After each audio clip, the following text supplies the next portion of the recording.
नमस्कार मेरे प्यारे भाई, आप सभी के लिए लेकर आया हूं मैं नरेशंस के सेलेक्टेड क्वेश्चंस की एक प्यारी सी वीडियो। मेरे दोस्तों, मेरे पास बहुत सारे स्टूडेंट्स की डिमांड आई कि सर वॉइसेस और नरेशंस में सबसे ज़्यादा उनको दिक्कत आई, चाहे वो एसएससी के किसी भी एग्जाम की हो, चाहे एनडीए सीडीएस से कोई भी जुड़ा हुआ स्टूडेंट हो। तो मैंने सोचा कि ऐसे क्वेश्चंस का एक कलेक्शन, एक डेडिकेटेड वीडियो आपके लिए तैयार की जाए, जिसके अंदर आप लोगों के 2025 के और 26 तक के जितने भी क्वेश्चंस आपको परेशान कर सकते थे उन सभी को खूबसूरत तरीके से इकट्ठा किया जाए और उनके ऊपर एक डिटेल्ड डिस्कशन भी आपके लिए दिया जाए। तो मेरे प्यारे दोस्तों, प्रस्तुत है आपके सामने एक प्यारी सी वीडियो। मैंने अपनी तरफ से पूरी मेहनत की है आप लोगों के लिए। उम्मीद करता हूं आप इसके बाद, इस वीडियो को देखने के बाद आपसे एक भी क्वेश्चन गलत नहीं होगा। और कई बार ऐसा भी होता है कि कोई क्वेश्चन हम बना रहे होते हैं, किसी मॉक में पीवाईक्यू के नाम पर सर गलत आंसर को सपोर्ट कर दिया जाता है, ज़बरदस्ती जस्टिफाई भी कर दिया जाता है। उस बात का आंसर भी मैं इस वीडियो में दूंगा। तो चलिए मेरे दोस्तों, शुरू करते हैं आपकी प्यारी सी मेहनत। आप सभी को नमस्कार, आप सभी का स्वागत है आज की इस प्यार भरे डिस्कशन में। मेरे प्यारे दोस्तों, आज हम आपके साथ मिलकर सीखेंगे, समझेंगे और बनाएंगे बहुत ही बेहतरीन क्वेश्चंस नरेशंस के, जो अब तक के सभी एग्जाम से खास चुने गए हैं आपके लिए।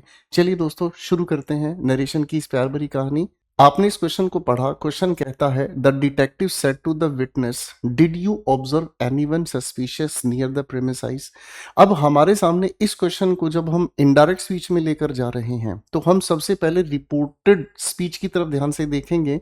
और ये हमारे सामने लिखा है क्लोज एंडेड क्वेश्चन में। तो यानी कि सबसे पहले हम लोगों को द डिटेक्टिव सब जगह मिला, आस्क्ड सब जगह पर लिखा मिला, इसका लिसनर द विटनेस सब जगह लिखा मिला। कंजंक्शन के नाम पर हम लोगों को यहाँ पर इफ, वेदर और इफ, यहाँ पर ये हमारे सामने लिखा हुआ मिला। इसमें हमें कोई एतराज नहीं है।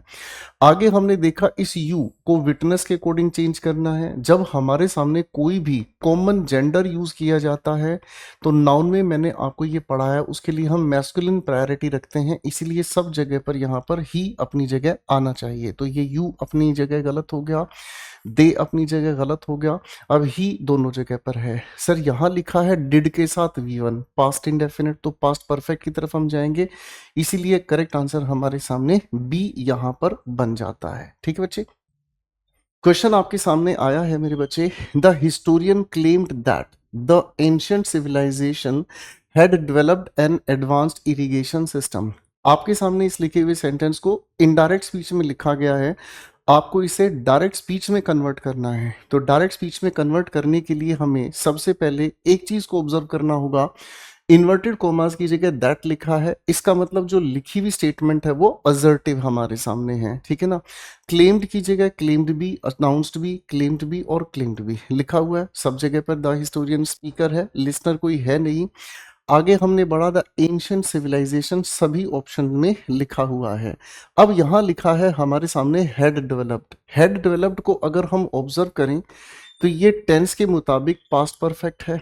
अब मेरे बच्चे, डायरेक्ट स्पीच के अंदर हमारे सामने ऐसा कौन सा टेंस होना चाहिए जिसको इनडायरेक्ट स्पीच में हम पास्ट परफेक्ट में ले जाएं? तो आप कहेंगे सर पास्ट इंडेफिनिट भी हो सकता है, प्रेजेंट परफेक्ट भी हो सकता है ना, और खुद में ही ये पहले से ही पास्ट परफेक्ट भी हो सकता है। तो इन तीनों चॉइसेस में तो ये आपके एग्जाम्स की सबसे ज्यादा कंफ्यूजन वाली क्वेश्चन में से आता है। अब मेरे नन्हे बच्चों, आपके सामने जब इन तीनों चॉइसेस को दिखाया गया है, तो आपको ये सोचना है कि कौन सी सिचुएशन इस लिखे हुए रिपोर्टेड स्पीच का मीनिंग को जस्टिफाई करता है। देखते हैं। The ancient civilisation developed, past indefinite की बात कही है, an advance irrigation system. The ancient civilisation developed an advance irrigation system. इन दोनों ऑप्शंस में रिपोर्टिंग वर्ब को लेकर ही चैलेंज है। क्लेम करने का मतलब होता है किसी चीज पर दावा करना, अनाउंस का मतलब होता है किसी चीज की घोषणा करना। अनाउंस का इसके मीनिंग से पूरी तरह मीनिंग डिफरेंट हो गया। ऑप्शन थर्ड को देखते हैं, the historian claimed the ancient civilization have developed. अब हैव डेवलप्ड यहां पर तब ठीक होता मेरे नन्हे बच्चों, यहां पर बात हम एंशिएंट सिविलाइजेशन की कर रहे हैं, प्राचीन सभ्यता की बात कर रहे हैं। तो प्राचीन सभ्यता ने इरिगेशन सिस्टम जो डेवलप किया, तो वो पास्ट के स्पेसिफिक टाइम पर किया। तो प्रेजेंट परफेक्ट का तो लेना देना यहाँ पर रहेगा नहीं। फोर्थ ऑप्शन को हम देखते हैं, the ancient civilization was developing. ING देखने से हमें समझ आ गया ये तो किसी भी कीमत पर पास्ट परफेक्ट में नहीं जा सकता। तो मेरे नन्हे बच्चों, हमने 3 ऑप्शंस को डिस्कार्ड करके करेक्ट आंसर ए को मार्क कर दिया। ये आपके एग्जाम की सबसे बेहतरीन कंफ्यूजन है, इसको जरूर ध्यान से अच्छे से तैयार कर लीजिएगा।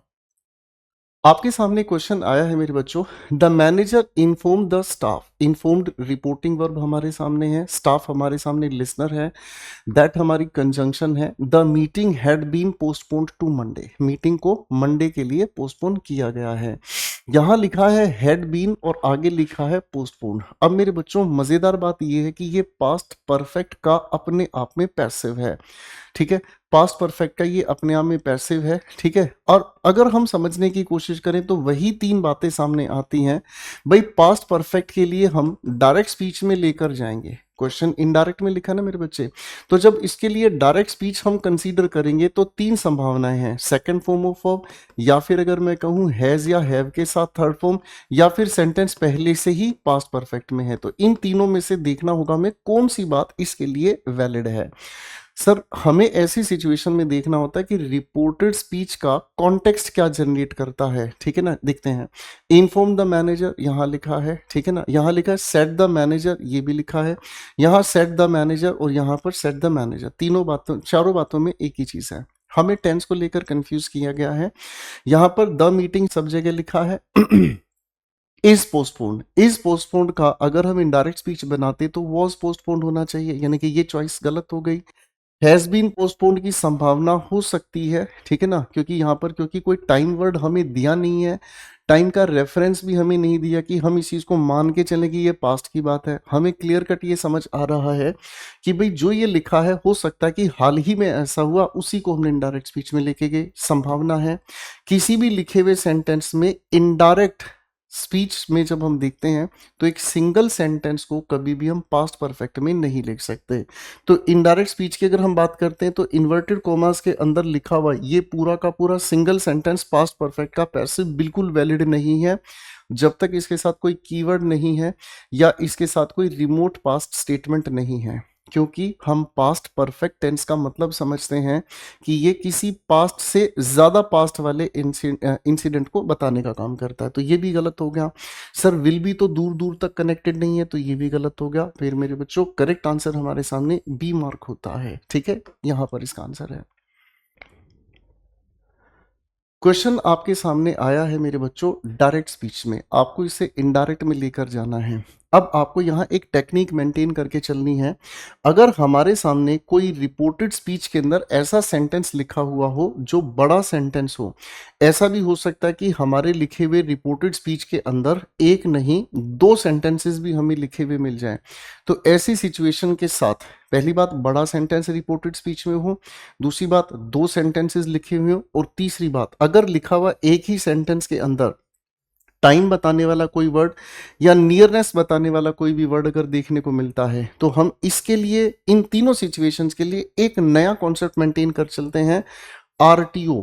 RTO means reverse thinking order, यानी कि क्वेश्चंस को हम हमेशा रिवर्स प्रोसेस में पढ़ने का काम करते हैं, उल्टे तरीके से इसको पढ़ने का हम काम करते हैं। क्वेश्चन हमारे सामने लिखा है, the historian said future generations will जज our actions more harshly than we expect. जितना हम सोचते हैं आने वाली जनरेशंस हमारे किए गए कामों को और कठोरता से जज करेगी, है ना। वो यही कहेगी कि हमसे पहले वाली जनरेशन इतनी बेवकूफ थी, उनको ये भी नहीं पता था। तो इस तरीके का हार्श एक क्रिटिसिज्म सामने आया। तो मेरे बच्चे अब इस लिखी हुई बातचीत को अगर हम लॉजिकल तरीके से समझें तो वी एक्सपेक्ट, यहाँ एक्सपेक्ट का तो हमें टेंस चेंज करना पड़ेगा, एक्सपेक्टेड हो गया, यहाँ एक्सपेक्ट यूं का यूं छोड़ दिया, फिलहाल के लिए इसको हमने हटा दिया। आगे हमने इसको ध्यान से देखने का काम किया, यहाँ पर एक्सपेक्ट नाम की कहानी ही गायब है, तो फिलहाल इसके लिए हम लोग थोड़ा सा सस्पेंशन डाल देते हैं। इस लिखे हुए सवाल के अंदर अगर हम कहें तो देन एक्सपेक्टेड, इसके अंदर देन से पहले सब्जेक्ट, ये इस एक्सपेक्टेड से पहले सब्जेक्ट कहाँ गायब हो गया, तो यानी कि ये वाला भी डिस्कशन हमारे मामले से बाहर हो गया। तो ए फॉर एप्पल एक छोटे से ही क्लू की वजह से सोल्व हो गया। मेरी बात समझिए। अब इस क्वेश्चन को जब बनाया आपने तो आप में से कुछ बच्चों के दिमाग में ये भी तो होगा सर ये टाइमलेस स्टेटमेंट भी तो हो सकती थी। टाइमलेस स्टेटमेंट ये नहीं है, ये एक हाइपोथेटिकल स्टेटमेंट है। हमें क्या मालूम कि आने वाली जनरेशन हमें कठोरता से जज करेगी या हमारे लिए इज्जत ज़्यादा बढ़ जाएगी। मेरी बात समझ रहे हैं? अगर मैं आज अपने दादाजी के लाइफ़स्टाइल के बारे में सोचूँ, तो मेरे दिल से दादाजी के बारे में अच्छा निकलता है यार, उन्होंने अपनी लाइफ़ बड़े अच्छे से जी। उनकी लाइफ़ में टेंशन नहीं थी, मोबाइल नहीं था, उनकी लाइफ़ में डिजिटलाइज़ेशन नहीं था, सिंपल बेसिक उनकी लाइफ़ होती थी। कोई भी काम करने के लिए उनको खुद चलना-फिरना पड़ता था। समझ रहे हैं? आज की जनरेशन के हालात ख़राब है, सारा दिन स्क्रीन टाइम इतना हो जाता है, आँखें ख़राब, सिर दर्द और पेट दर्द यही चलता रहता है। मैं ठीक कह रहा हूँ? तो सर ये इंडिविजुअल थॉट है, ये टाइमलेस स्टेटमेंट नहीं है कि कुछ बच्चे सोचे जी इसका टेंस ही हम ना चेंज करें तो बाबू यहाँ पर आपके कॉन्सेप्ट में कमी है।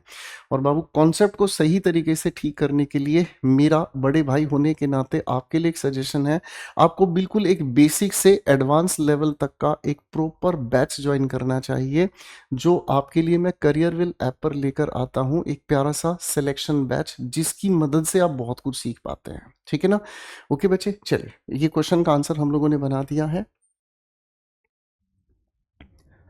क्वेश्चन हमारे सामने आया है मेरे बच्चे, शी सेड दैट। अब इस शी सेड के साथ दैट जो कंजंक्शन लिखा है ये हमें समझा रहा है कि ये इनडायरेक्ट स्पीच में लिखा है। ये जो दैट यहाँ लिखा है ये समझा रहा है कि इनडायरेक्ट स्पीच में लिखा है if she had known about the meeting. ये है अपने आप में काउंटर फैक्चुअल कंडीशन, एक ऐसी कंडीशन जिसमें इफ के साथ हम पास्ट परफेक्ट यूज कर रहे हैं और आगे रिजल्ट में वुड हैव के साथ थर्ड फॉर्म लगाकर चल रहे हैं। तो इसका मतलब हमें एक छोटे से नियम को याद रखना होगा कि अगर हमारे सामने कंडीशन पास्ट में है और उसका रिजल्ट भी अगर पास्ट में है तो हम उसके टेंस को चेंज नहीं करते, टेंस यूं ही रख लेते हैं। तो मेरे प्यारे दोस्त यहाँ हमें समझ में आता है if she had known about the meeting, तो पास्ट परफेक्ट में लिखी कंडीशन पास्ट परफेक्ट में ही हमें चाहिए। आप सभी बच्चों को ये पता है कि इफ के साथ वुड का यूज, शेल का यूज, विल का यूज नहीं होता, ये बाहर हो गया। सर यहाँ हम अगर कंडीशन पहले ही पास्ट इंडेफिनिट में रखते तो हम इसको पास्ट के और पास्ट की तरफ, यानी कि कंडीशन पास्ट में है तो हम चेंज ही नहीं करते, ये भी गलत हो गया। यहाँ लिखा है हैड आई नो, आप सभी लोग जानते हैं हैड हेल्पिंग वर्ब आती है पास्ट परफेक्ट में तो वर्ब की थर्ड फॉर्म आती है, नो तो फर्स्ट फॉर्म है, तो ये भी गया। तो मेरे नन्हे बच्चों हमारे लिए करेक्ट आंसर एक ही बचता है, that's B for Bombay. Fine. तो यहाँ एक ट्रिक आप लोगों को अच्छे से समझ आई कि कंडीशन अगर प्रेजेंट में है चेंज कीजिएगा उसे आप कोरिस्पोंडिंग पास्ट में, कंडीशन अगर पहले से ही पास्ट में है तो भूल कर भी उसको पास्ट में बदलने की गलती ना करें। ठीक है, तो यहाँ आपका आंसर आ गया है।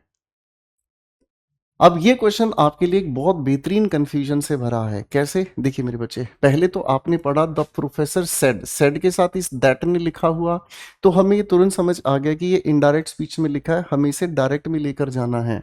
The professor said that never before had he witnessed. ठीक है, अब ध्यान से समझना, ये जो नेवर बिफोर है ये अपने आप में इन्वर्जन का काम कर रहा है और इसी की वजह से यहाँ हेल्पिंग वर्ब, फिर सब्जेक्ट, फिर मेन वर्ब का हमने यूज किया।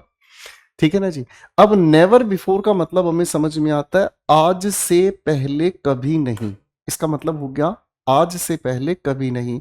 तो नेवर बिफोर डायरेक्टली या इनवर्सली ये बता रहा है कि ये चीज हमारे सामने प्रेजेंट परफेक्ट की तरफ हमें लेकर जानी होगी।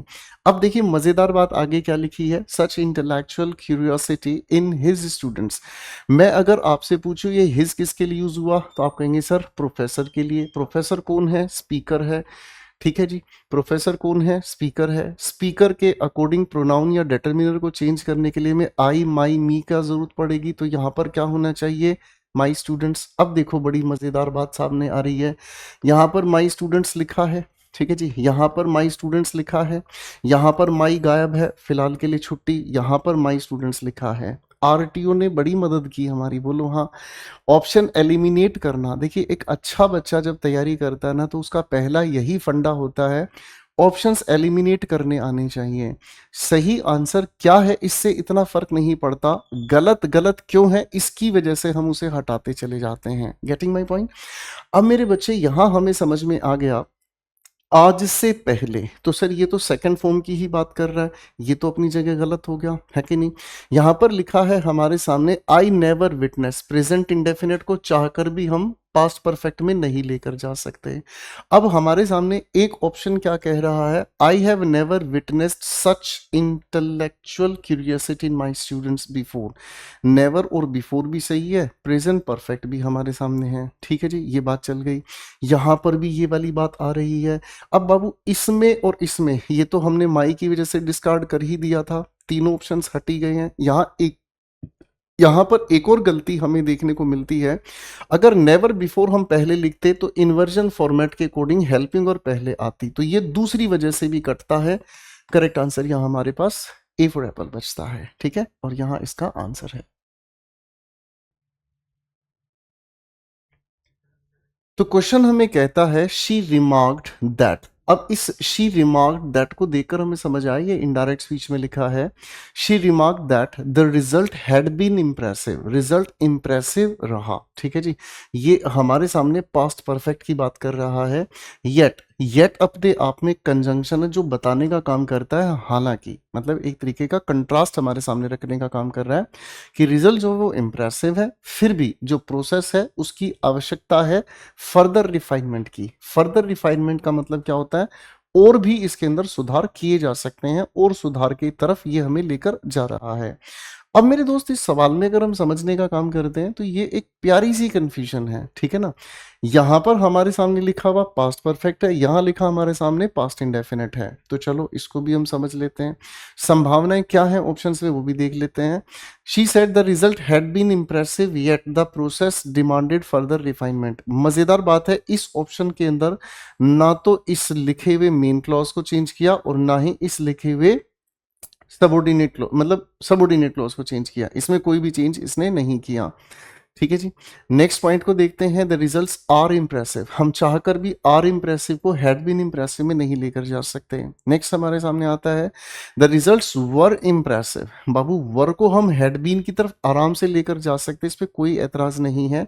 इसने आगे कह दिया yet the process demanded. Sir indirect speech में भी आपके सामने डिमांडेड है और डायरेक्ट स्पीच में भी आपके सामने डिमांडेड है, ठीक है। तो यहां पर ये बातचीत हमारे सामने गड़बड़ कर दी है, तो ये वाली बातचीत हमारे सामने पूरी तरीके से गलत हो जाएगी। खास रीजन क्या है मेरे भाई, खास रीजन ये है कि जब मैं इसको इनडायरेक्ट स्पीच में लेकर जा रहा हूं तो इनडायरेक्ट स्पीच में इसका मीनिंग डैमेज हो पा रहा है। कैसे डैमेज हो पा रहा है सर, उस इंसान ने रिजल्ट्स को पहले देखा, ठीक है जी, और उसके बाद फर्दर रिफाइनमेंट मींस सुधार के बारे में उसने बाद में कहा।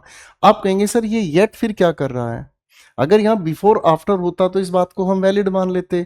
ये येट क्या कर रहा है, येट तो इसी बात का कंट्रास्ट बता रहा है, यानी कि ये दोनों की दोनों बातें एक साथ ही हमारे सामने कही हैं। अब अगर एक साथ हमारे सामने कही है तो ये वाली बात वैलिड नहीं हो पाएगी, ये वाली बात यहाँ पर वैलिड नहीं हो पाएगी। क्यों वैलिड नहीं हो पाई कि सर इंप्रेसिव थे रिजल्ट्स, ठीक है, फिर भी ये डिमांड करते हैं रिफाइनमेंट की, तो सर इसको कॉन्टेक्चुअली कैसे कनेक्ट हम कर पाएंगे, ठीक है। अब हमने पढ़ा third part, she said the results have been impressive.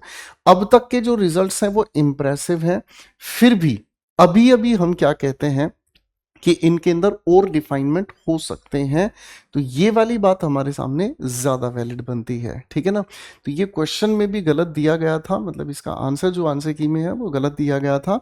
ज्यादा बेहतरीन आंसर हम इसको प्रेजेंट से कनेक्टेड करेंगे। अब इसके पीछे की एक बात और समझो, पास्ट की किसी इंफॉर्मेशन के लिए पास्ट का कोई स्पेसिफिक या तो हमें टाइम रेफरेंस दिया जाए या हमें कोई इंडिकेटर दिया जाए। अगर कोई टाइम वर्ड इंडिकेटर नहीं है तो हम उसको प्रेजेंट से रिलेट करके ही डायरेक्ट स्पीच में कनेक्ट कर लेते हैं, तो इसके लिए बेहतरीन आंसर डी करेक्ट बन जाता है। तो मेरे बच्चों हमारे सामने क्वेश्चन आता है, इसको हम पढ़ते हैं। द डायरेक्टर कमेंटेड, डायरेक्टर ने कमेंट किया दैट। दैट को देखते ही समझिएगा ये कंजंक्शन है, इसका मतलब अब इस सेंटेंस को इनडायरेक्ट स्पीच से डायरेक्ट की तरफ हमें लेकर आना है। आगे लिखा द स्क्रिप्ट वॉज कंपेलिंग, है ना, स्क्रिप्ट जो थी ना वो बहुत ही मजेदार थी, but the budget allocated for this. अब यहां पर जो बजट इसके लिए एलोकेट किया फॉर इट्स प्रोडक्शन वॉज इनएडिक्वेट, वो इतना काफी नहीं था। पहले तो हम आरटीओ लगाकर देखेंगे, इस वॉज रिपोर्टिंग व पास्ट होने की वजह से इस वॉज को इज एम आर की तरफ हमें लेकर जाना होगा। यहां तो बात चलेगी नहीं सर जी, यहां पर भी बात हमारे सामने चलेगी नहीं। अब हमारे सामने आगे कौन सा ऑप्शन बचता है, हैज बीन। हैज बीन को हम वॉज वर में लेकर नहीं जा सकते, इस वाली बातचीत अपनी ओके हो गई। ठीक है। अब यहाँ पर was कंपेलिंग है तो is कंपेलिंग, यहाँ पर भी ये बात हमारी सेटिस्फाई हो गई, कोई दिक्कत नहीं। अब मेरे लाडले बच्चों के दिमाग में एक और सवाल यहाँ पर कंफ्यूजन में पड़ गया। क्यों? उन्होंने ये देखा sir the budget come allocated लिखा है। मेरे बच्चों ये एलोकेटेड मेन वर्ब नहीं है, ये अपने आप में पार्टिसिपल फ्रेज बना रहा है फॉर इट्स प्रोडक्शन को, ठीक है ना। तो इसके टेंस को तो हम कहीं भी चेंज नहीं करेंगे, तो ये एज इट इज ही रहना है, इसको गलती से चेंज मत कर देना, ठीक है। ये वर्ब एडवांस में आप लोगों को सिखाया जाता है। बहुत प्यारा सवाल है ये बच्चों। तो क्वेश्चन हमारे सामने कहता है the teacher said that if they had studied harder, आगे लिखा है they might have pass the examination. देखिए कंडीशन के अंदर अगर हमारे सामने पास्ट परफेक्ट का यूज होता है और रिजल्ट के लिए हम किसी भी मॉडल एक्सिलरी के साथ हैव के साथ थर्ड फॉर्म अगर लगाते हैं, तो इसका मतलब हमें ये समझ आता है कि वो अपने आप में एक पास्ट के रिग्रेट को शो करता है, यानी कि ऐसा हो सकता था पर हुआ नहीं। ऐसे स्टेटमेंट्स को हम काउंटर फैक्चुअल भी कह देते हैं। टीचर सेड के साथ लिखा दैट बता देता है इनडायरेक्ट स्पीच से डायरेक्ट स्पीच की तरफ हमें आना है। अब मेरे राजा बेटा हम लोगों को क्या देखना है, इसमें स्पीकर कौन है? द टीचर है। यहाँ पर भी द टीचर, यहाँ पर भी द टीचर, यहाँ पर भी द टीचर, यहाँ पर कह दिया इसने सेड ही। तो पहले तो हम इस ऑप्शन को सस्पेंड करते हैं, ये ऑप्शन अपनी जगह काम नहीं कर पाएगा। अब मेरे भाई हमें देखना है इफ़ यू स्टडीड हार्डर, हमें ये चीज़ बहुत अच्छे से पता है कि अगर कंडीशन पास्ट में लिखी है, चाहे वो पास्ट इंडेफिनिट में क्यों ना हो, तब हम उसको चेंज ही नहीं करते। If you had studied harder, कोई दिक्कत नहीं, you might have pass the exam said the teacher, ये हमारा आंसर चल सकता है। ऑप्शन के थर्ड पॉइंट पे अगर हम आते हैं, had you studied hard, harder लिखा था भाई, क्वेश्चन के अंदर क्या लिखा था मेरे भाई? हार्डर। यहाँ हार्ड है पॉजिटिव डिग्री, ऊपर से मे के साथ बेस फॉर्म ऑफ वर्ब, ये भी गलत हो गया हमारे सामने। तीन ऑप्शंस एलिमिनेट करके समझ आया, पी ऑप्शन इसके लिए सही आंसर बन जाता है। क्वेश्चन आपने देखा मेरे बच्चों, सवाल हमें कहता है द डिजाइनर एडमिटेड, डिजाइनर ने इस बात को स्वीकार किया दैट। अब इस दैट को आप समझ के चलेंगे कि ये इनडायरेक्ट स्पीच में लिखा हुआ क्वेश्चन है, आपको इसको डायरेक्ट स्पीच में लेके जाना है। और दैट हमें ये भी हिंट दे रहा है कि आने वाला स्टेटमेंट असर्टिव है, क्योंकि एडमिटेड की बात यहाँ पर कही है ना मेरे बच्चे। तो असर्टिव की तरफ हमें जाना है, और यहाँ ये जो ही लिखा है नेचुरल सी बात है, स्पीकर के अकॉर्डिंग चेंज हुआ है, तो हमें यहाँ पर आई लिखना होगा, सब जगह पर आई है। आगे हमने देखने का काम किया, हेड ओवरलोड पास्ट परफेक्ट है, तो पास्ट इंडेफिनिट से पास्ट परफेक्ट की तरफ जाने वाली बात पर हम फोकस करेंगे, है ना जी। यहाँ ओवरलुक हमारी तरफ से गया, पास्ट परफेक्ट पहले से ही अपन लेकर नहीं चल पाएंगे, है ना। क्यों? क्योंकि यहाँ पर वुड इम्पैक्ट लिखा है और यहाँ पर हेड सिग्निफिकेंटली इम्पैक्टेड लिखा है, तो वुड को हेड में ले जाना हमारे लिए संभव नहीं होगा। अब मेरे दोस्तों दो ऑप्शंस एलिमिनेट करने के बाद हमें समझ आता है क्या हमें कहना होगा, I have overlooked a crucial detail and that oversight has significantly को had significantly impacted the final outcome, ये हमारे सामने कह दिया है। और इधर हमारे सामने क्या कह दिया है, आई ओवरलुक्ड को पास्ट परफेक्ट में लेके जा सकते हैं, a crucial detail comma and that, सब चीज़ों को मैं पैरेलल पढ़ रहा हूँ बेटा। आगे लिखा है दैट ओवरसाइट, मेरे प्यारे दोस्तों वहां पर द ओवरसाइट लिखा है क्वेश्चन में, यहाँ पर सिर्फ ओवरसाइट लिखा है, यहाँ पर भी सिर्फ ओवरसाइट लिखा है। अब द की इंफॉर्मेशन बाकी ऑप्शंस में से भी गायब है, तो we have to compromise here, हमें यहाँ कॉम्प्रोमाइज करना पड़ेगा सही आंसर के लिए। आगे लिखा है significantly impacted the final outcome, यहाँ दोनों तरफ प्रेजेंट परफेक्ट टेंस यूज किया है, यहाँ दोनों तरफ पास्ट इंडेफिनिट यूज किया है, तो ये कंफ्यूजन एग्जाम की हमेशा ही रहती है। अब यहाँ इसको प्रेजेंट परफेक्ट में लिखने की क्या कोई वजह है, क्या कोई ऐसा रीजन है जिसकी वजह से प्रेजेंट परफेक्ट में कहा जाए? डिजाइनर ने कहा कि मैंने क्रूशियल डिटेल को इग्नोर किया, ठीक है ना, और इसी इग्नोर करने की वजह से मतलब बहुत इंपॉर्टेंट इम्पैक्ट पड़ गया फाइनल आउटकम पे। तो आपके सामने कोई भी किसी इंसान ने एक प्रोडक्ट तैयार करके लाकर रख दिया है, उस प्रोडक्ट को तैयार करके लाकर रखने के बाद उसमें कमी है, उस कमी को देखकर सर डिज़ाइनर ने कहा कि मैं बहुत इंपॉर्टेंट इन्फॉर्मेशन को अवॉइड कर गया, जिस वजह से ये नुकसान आ गया। तो ये रिसेंटली कंप्लीटेड एक्शन की तरफ ना ले जाकर हम इसको लेकर जाएंगे पास्ट का उस एक्शन पर, यानी कि जो अपने आप में प्रेजेंट से कनेक्टेड नहीं है। मेरी बात समझ रहे हैं? तो ज़्यादा बेहतरीन आंसर बनाने के लिए हमारे पास दोनों ही तरफ पास्ट इंडेफिनिट हो, जिसको हम बहुत आराम से पास्ट परफेक्ट की तरफ लेकर जाएं, तो ए एप्पल इसके लिए आंसर ज़्यादा बेहतरीन बनता है। क्वेश्चन हमारे सामने लिखा है मेरे बच्चों, the scientist noted that, scientist ने इस बात को नोट किया कि were the temperature to drop any further, कि टेम्परेचर अगर और गिरना होता, chemical reaction would cease immediately, chemical reaction तुरंत से रुक जाता। अब इस लिखी हुई स्टेटमेंट को अगर हम समझते हैं तो इस बात को ध्यान से कर देखेंगे तो ये पास्ट सब्जंक्टिव केस हमारे सामने लिखा है और वुड के साथ यहां पर इसका रिजल्ट लिखा गया है। तो पास्ट सब्जंक्टिव के अकॉर्डिंग अगर हम जाते हैं तो हमें ये पता है कि पास्ट सब्जंक्टिव का डायरेक्ट स्पीच पास्ट सब्जंक्टिव में ही लिखा होना चाहिए। तो मेरे भाई यहाँ पर वॉज लिखना गलत हुआ, यहाँ पर हेड के साथ बीन लिखना गलत हुआ। बाबू डायरेक्ट स्पीच में लेकर आप जा रहे हैं तो ड्रॉप्ड भी गलत लिखना हो गया हमारे सामने। तो करेक्ट आंसर पास्ट सब्जंक्टिव को तो इसी में ही मेंटेन किया गया, तो हम इसी को मार्क कर देंगे। ठीक है बच्चे। क्वेश्चन हमें कहता है the economist observe that, economist ने इस बात को ऑब्जर्व किया कि if inflation were not curved. अब ऑब्जर्व कीजिएगा ये भी पास्ट सब्जंक्टिव केस ही है हमारे सामने और ये कर्व्ड है, जो ये अपने आप में एडजेक्टिव है। ठीक है ना। आगे लिखा हुआ है the currency might weaken further, currency जो है वो आगे और ज्यादा कमजोर हो जाएगी। तो मेरे बच्चे अगर सब्जंक्टिव पास्ट की तरफ जा रहा है तो इज तो इंडिकेटिव मूड हो गया, वॉज इंडिकेटिव मूड हो गया। यहाँ पर अनलेस लिखा हुआ है हमारे सामने एक नई बात होगी और हेड बीन तो दूर दूर तक नहीं, तो पास्ट सब्जंक्टिव को सी वाले ऑप्शन ने मेंटेन किया, इसलिए अपन सी को मार्क कर देंगे। मेरे प्यारे दोस्तों सवाल नंबर 13 हमारे सामने जो लिखा है ये हमारी पढ़ी हुई थ्योरीज को चैलेंज कर रहा है। हमने थ्योरीज में आपको ये पढ़ाया है कि कंडीशन अगर पास्ट में लिखी है तो हम उसके टेंस को अवॉइड करते हैं चेंज करना, अगर बात इनडायरेक्ट स्पीच में ले जाने की हो।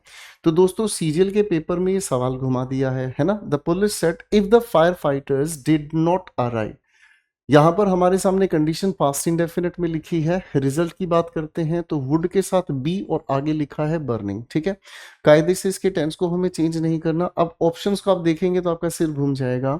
यहां पर इसने do not, Babu indirect speech से मतलब डायरेक्ट स्पीच से इनडायरेक्ट की तरफ जा रहे हो तो हमें तो इसका पास्ट परफेक्ट की तरफ जाना चाहिए था। भाई साहब ने प्रेजेंट इंडेफिनिट रख दिया, मेरे भाई साहब ने यहाँ पर भी प्रेजेंट इंडेफिनिट रख दिया, मेरे भाई साहब ने यहाँ पर भी प्रेजेंट इंडेफिनिट रख दिया। अब क्या करूं मैं इसका, क्या करूं मैं इसका?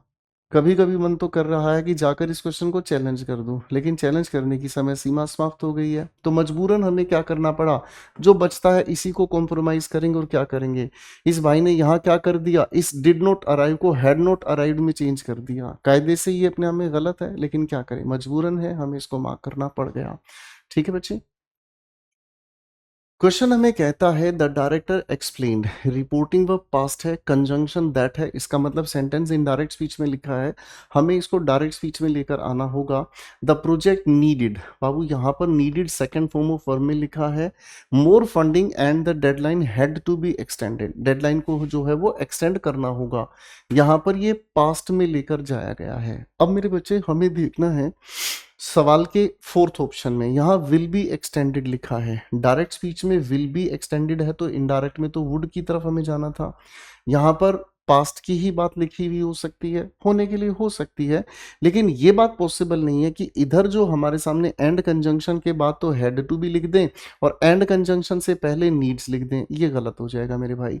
सर ऑप्शन बी की तरफ हम जाते हैं तो यहाँ पर नीडेड लिखा है, वहाँ हैज टू, इसी का ऑपोजिट यहाँ पर क्रॉस हो गया। तो बात हम क्या करेंगे, यहाँ पर भी प्रेजेंट टेंस की तरफ जा रहे हैं, यहाँ भी प्रेजेंट टेंस की तरफ जा रहे हैं, तो ए फॉर एप्पल इसके लिए सही आंसर बन जाता है। ठीक है बच्चे। क्वेश्चन हमारे सामने कहता है the reviewer projected that, projected के बाद ये दैट लिखा बता रहा है कि ये इनडायरेक्ट स्पीच में है। The market would rebound, rebound का मतलब होता है बाउंस बैक करना, किसी इम्पैक्ट के बाद कोई चीज जब वापस अपने आप को नॉर्मल करने की एक्टिविटी करती है उसे रिबाउंड कहा जाता है। वुड के साथ बेस फॉर्म ऑफ वर्ब है तो नेचुरल है विल के साथ बेस फॉर्म ऑफ वर्ब की तरफ हम जाएंगे। खुद से ही पहले से ही वुड लिखा हो नहीं चल पाएगा। आगे हमने ध्यान से देखने का काम किया तो यहाँ हमारे सामने क्या लिखा हुआ है मेरे बच्चे, यहाँ हमारे सामने लिखा हुआ है माइट, गलत हो गया, ऑट लिखा है, गलत हो गया। अब 1% कुछ बच्चे ये भी सोच सकते हैं कि सर यहाँ पहले से अगर वुड लिखा हुआ होता तो, बाबू पहले से वुड लिखने का कंडीशन क्या है ये भी तो आप समझने की कोशिश करें। कंडीशन क्या है, वुड का हम प्रेजेंट कॉन्टेक्स्ट में तब यूज करते हैं जब हम किसी तरीके की रिक्वेस्ट कर रहे हो, मेरी बात समझ रहे हैं? या फिर हम इस वुड से बताने का काम कर रहे हैं कोई ऐसा एक्शन जो पास्ट से कंसर्न्ड है, कनेक्टेड है, वो वाली बात भी यहाँ नहीं जा रही है, ठीक है ना? तो यहाँ पर प्रोजेक्ट किया अगर गया है तो इन दोनों को पास्ट में रखने की बजाय ज़्यादा बेहतर है आप एक सिंपल लॉजिक पे चलें, प्रेजेंट से पास्ट और इधर will say would, that's it, that will be very helpful. A answer को मार्क करके आगे बढ़ते हैं। क्वेश्चन हमें कहता है ही ऑब्जर्व दैट, ये रिपोर्टिंग वर्ब हमारे सामने, ये हमारे सामने कंजंक्शन दैट लिखा है, head the committee reached a consensus. तो यहाँ पर हेड के साथ जो बात हमें कही गई है मेरे बच्चे, यानी कि पास्ट परफेक्ट की कंडीशन है। आगे आप अगर ध्यान से देखेंगे तो ये पास्ट परफेक्ट के अकॉर्डिंग पास्ट का अनफुलफिल्ड रिजल्ट हमें बताया गया है। अब इस सवाल में अगर हम समझते हैं तो हेड शुरुआत में आने का मतलब इन्वर्जन भी है ना मेरे बच्चे। अब मेरे भाई यहाँ तो विल हैव हम क्यों लगाएंगे, पास्ट परफेक्ट के साथ विल हैव लगाना गलत हो गया, मस्ट हैव लगाना भी गलत हो गया, मे हैव लगाना भी गलत हो गया, है ना, क्योंकि हम पास्ट परफेक्ट के साथ मॉडल एक्सरी की past form have third form के साथ लगाते हैं। तो यहां पर हमारी बातचीत बन जाती है, बी ऑप्शन हमारे लिए सटीक बैठ जाता है। क्वेश्चन हमारे सामने कहता है the doctor said to the patient, ये हमारे सामने डायरेक्ट स्पीच का क्वेश्चन है। अब डायरेक्ट स्पीच में एक चीज हमें ऑब्जर्व करनी है कि रिपोर्टेड स्पीच का किस तरह का सेंटेंस यहां लिखा गया है। इंपैरेटिव सेंटेंस है, तो इंपैरेटिव सेंटेंस को हम जनरली अवॉइड करते हैं दैट कंजंक्शन के साथ, ठीक है जी। अब हम टू के साथ अगर इसको स्टार्ट करते हैं तो टू के साथ हमें बेस फॉर्म ऑफ वर्ब चाहिए, तो ये टेकिंग अपनी जगह गलत हो गया। इसका मतलब हमें समझ आ रहा है, सारी बातों को सेटिस्फाई करते हुए अगर हम चल रहे हैं तो यहाँ पर इसने मेडिसिन से पहले योर यूज किया है पेशेंट के लिए, तो हिज मेडिसिन अपनी जगह सही है, यहाँ डेटर्मिनर ही गायब है। सर यहाँ पर समझेंगे तो डेटर्मिनर ही गायब है, यहाँ हम समझेंगे तो डेटर्मिनर ही गायब है। तो सर इतनी सारी छेड़खानी तो नहीं चल पाएगी, हमें तो to the point corresponding changes की तरफ फोकस करना होता है, ठीक है। आपने जब इस क्वेश्चन को पढ़ा तो इस क्वेश्चन के अंदर एक बहुत ही खूबसूरत कंफ्यूजन भी दी गई है, बड़े आराम से पेशेंस से के साथ इसको पढ़ेंगे। द मैनेजर एफर्म्ड, एफर्म्ड लिखा है दैट कंजंक्शन के साथ, यानी कि इनडायरेक्ट स्पीच में सवाल लिखा है the bonus would be dispersed, bonus को डिस्पर्स किया गया। यहाँ वुड के साथ बी लगाकर थर्ड फॉर्म है, यानी कि वुड के साथ बेस फॉर्म ऑफ वर्ब का पैसिव ये बनाकर लिखा है, यानी कि ये कंडीशन वुड के साथ V1 में लिखी है, तो आपने इसी चीज को समझ लेना है। आगे लिखा प्रोवाइडेड दैट, एक स्पेसिफिक कंडीशन दी है the quarterly targets had been met, had been met किसका पैसिव है, तो आप कहेंगे सर ये तो पास्ट परफेक्ट का पैसिव है। अब हमारे लिए ये उलझन हो गई, क्या उलझन होगी मेरे बच्चों, कि इस क्वेश्चन को अगर मैं डायरेक्ट स्पीच में लेकर जाता हूं तो मेरे लिए ये संभावना हो सकती है कि हैड बीन मेट को मैं एज इट इज रख दूं, हैड बीन मैट को मैं एज इट इज रख दूं, लेकिन हैड बीन मैट को अगर मैं एज इट इज रख देता हूं तो इस हैड बीन के साथ मुझे कोरस्पोंडिंगली यहां पर वुड हैव बीन डिसबर्स्ड बनाना था। मेरी बात समझ रहे, क्या बनाना था, वुड हैव बीन डिसबर्स्ड बनाना था। अब यहां पर पहले तो इस आर मैट को हटा दो जी, इस वर मैट को हटा दो, ये दोनों नॉनसेंस हो गए। क्यों, क्योंकि यहाँ इज लिखा है, यहाँ कैन लिखा है, क्वेश्चन से कोई लेना देना है नहीं। अब इन दो ऑप्शंस को हम पैरेलल स्कैन करके देखते हैं। द मैनेजर सेड, दोनों तरफ लिखा है the bonus will B dispersed, would be dispersed, provided that, provided that अपने आप में यहाँ पर एक कंजंक्शन का काम कर रहा है जो कंडीशन स्पेसिफिक बताता है। आगे लिखा the quarterly targets have been met, had been met. अब हम क्या करेंगे, अब हमारे लिए ये दोनों की दोनों कॉम्बिनेशंस मिक्स्ड कंडीशन के अकॉर्डिंग भी जो है ना नहीं बना पा रहे हैं। मिक्स कंडीशन का मतलब क्या होता है कि कोई कंडीशन हमारे सामने लिखी है किसमें, प्रेजेंट में, रिजल्ट उसका हमने बता दिया पास्ट में, या फिर कोई कंडीशन प्रेजेंट में लिखी है, रिजल्ट बता दिया पास्ट में। तो ये वाली भी बात यहाँ सेटिस्फाई होती हुई नजर नहीं आ रही है, ठीक है जी। तो अब हमारे लिए मजबूरी क्या हो गई भाई, मजबूरी ये हो गई कि इसको प्रेजेंट से कोरस्पॉन्डिंग पास्ट में लेकर आप चुपचाप चले जाओ। तो भाई फिर तो बेटर आंसर ए ही हमारे सामने बचता है, ये टेंसेस की कॉम्बिनेशन पास्ट के अकॉर्डिंग ठीक नहीं है। क्वेश्चन हमें कहता है द मैनेजर कंप्लेन दैट, अब देखो दैट को देख के कंप्लेन को देख के समझ आ गया इनडायरेक्ट स्पीच है। The employees had neglected the safety protocols during the inspection, neglect यहाँ पर किया गया, पास्ट इंडेफिनिट का पास्ट परफेक्ट की तरफ हमें लेकर जाना संभव लग रहा है। रीजन क्या है, अगर मैं डायरेक्ट पास्ट परफेक्ट यहाँ लूंगा तो डायरेक्ट पास्ट परफेक्ट किसी एक सिंगल सेंटेंस में वैलिड नहीं होता, क्योंकि ये पास्ट ऑफ पास्ट एक्शन को बताता है। नेग्लेक्ट प्रेजेंट इंडेफिनिट है, हैव नेग्लेक्टेड, ये भी बात संभावना की तरफ जा सकती है। तो ये अपने आप में तब पॉसिबल है, देखो मैनेजर ने कंप्लेन की क्या, एम्प्लॉय ने नेग्लेक्ट की है safety protocol during the inspection. तो ड्यूरिंग इंस्पेक्शन का मतलब इंस्पेक्शन कब हुआ, पास्ट में हुआ, उसी समय ये इग्नोर किया गया, तो इसे रिसेंट पास्ट में नहीं लेकर जा सकते, तो बेहतर है पास्ट इंडेफिनिट की तरफ हम इसको लेके जाएंगे। And here we have the answer. Question देखने में बहुत बड़ा लग सकता है, उसका मीनिंग हो सकता है समझने में हमें कॉम्प्लिकेटेड लगे, लेकिन क्वेश्चन को बनाने की टेक्निक बहुत सीधी सीधी होनी चाहिए। क्वेश्चन के अंदर इंक्वायर किया गया है, आगे वेदर लिखा है, वेदर कंजंक्शन है, इंक्वायर्ड होने की वजह से इंटेरोगेटिव हो गया। वेदर ने ये भी समझा दिया कि जब आप इसको डायरेक्ट स्पीच में लिखेंगे तो पहले आपको हेल्पिंग वर्ब चाहिएगी। अब मेरे दोस्तों यहाँ तो हेल्पिंग वर्ब है ही नहीं, बोलो हाँ ना। दूसरी तरफ अगर हम देखेंगे तो यहाँ पर इस लिखी हुई बातचीत में क्या लिखी है, हेल्पिंग वर्ब वुड। अगर वुड की तरफ हम जा रहे हैं तो सर यहाँ पर ऑल्टर्ड अपनी जगह गड़बड़ हो गया है ना, आर के साथ गड़बड़ हो गया। इस लिखे हुए ऑप्शन में अगर हम देखेंगे तो कुड की बात कही गई है, कुड तो हमें चाहिए ही नहीं भाई, आर हमें चाहिए नहीं, तो वुड के साथ बात सिर्फ और सिर्फ ए ऑप्शन ही जस्टिफाई करता है। ठीक है दोस्तों, देखने में क्वेश्चन लंबा हो सकता है, मीनिंग कंफ्यूज कर सकता है, लेकिन अगर आप टेक्निकल तरीके से चीजों को जानते हैं, अगर आपके बेसिक्स बहुत अच्छे से क्लियर है, तो आपको क्वेश्चन कभी भी परेशान नहीं कर सकता, इस बात का भरोसा रखिएगा।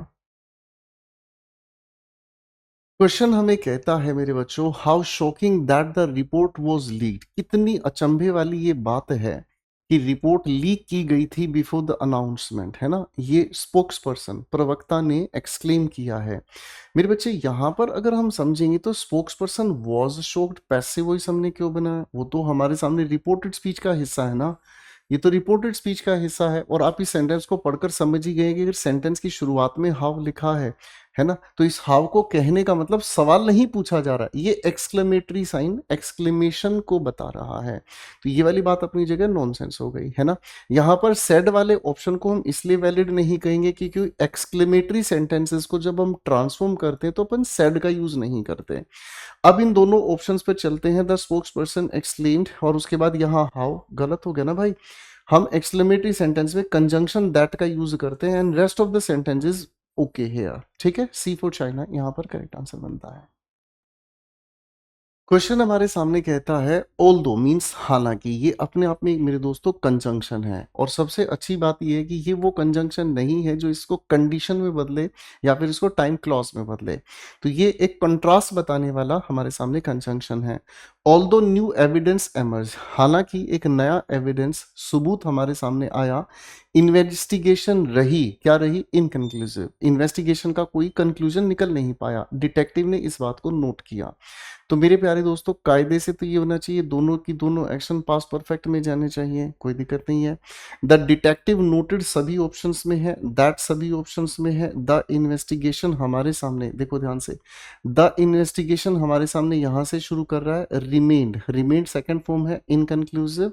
बिकॉज यहां इस ऑप्शन में ऑल्दो कंजंक्शन की जगह इस भाई ने बिकॉज यहां लिख दिया, तो इसको लेकर मुझे दिक्कत हो गई। क्यों? क्योंकि ये तो कंट्रास्ट बताता है, ये रीजन बताता है, मीनिंग ही बदल गया ना मेरे भाई। सवाल आगे हम देखते हैं तो ये कहता है द डिटेक्टिव नोटेड दैट दो। अब आपको ये जानकर बड़ी अच्छा लगेगा कि ऑल्दो और दो दोनों कंट्रास्ट बताने वाले कंजंक्शंस हैं, और ये दोनों के दोनों एक दूसरे को रिप्लेस कर सकते हैं। हालांकि ऑल्दो ज्यादा फॉर्मल है बिहेवियर में, दो स्पोकन में यूज होता है, इनफॉर्मल है। लेकिन अगर हम देखेंगे तो यहाँ पर भी दोस्तों सेकंड फॉर्म ऑफ वर्ब को ही रखा गया है, और यहाँ पर भी सेकंड फॉर्म ऑफ वर्ब को रखा गया है, चांसेस हैं इसके बन जाए। The detective noted that the investigation was inconclusive from no new evidence. Sir पूरी तरीके से सेंटेंस को डैमेज कर दिया है। Detective noted that the evidence caused inconclusive results, बिल्कुल गलत हो गया। तो इन सभी में हमारे पास एक ही ऑप्शन बचता है मार्क करने के लिए, that's B for Bombay, and here we can check the answer.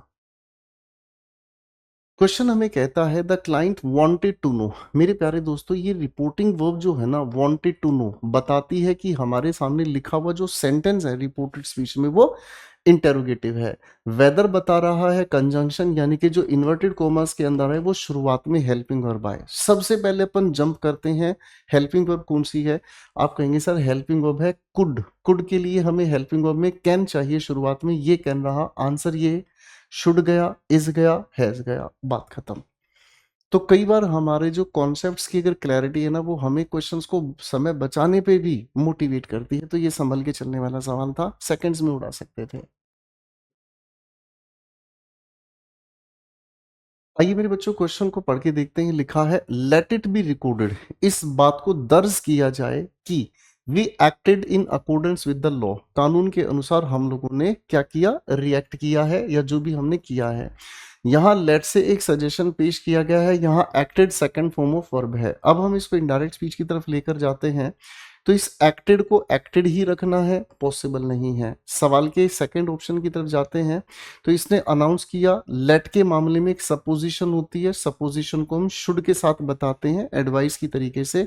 Passive है तो पैसिव भी मेंटेन किया गया है। एक्टेड सेकंड फॉर्म से पास्ट परफेक्ट की तरफ जा रहे हैं, ये बात अपनी जगह वैलिड होती नजर आ रही है।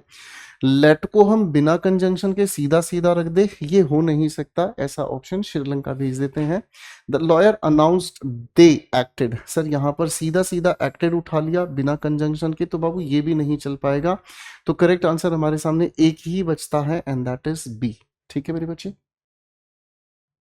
क्वेश्चन हमारे सामने आता है मेरे बच्चों। लिखा है द डायरेक्टर वार्न्ड, वार्न का मतलब होता है चेतावनी देना। अब चेतावनी कब देते हैं, चेतावनी हम तब देते हैं जब हमारे सामने कोई इंसान है, अगर उसने कुछ ऐसा वैसा कर दिया तो उसका एक नेगेटिव रिजल्ट उसके ऊपर थोप दिया जाता है।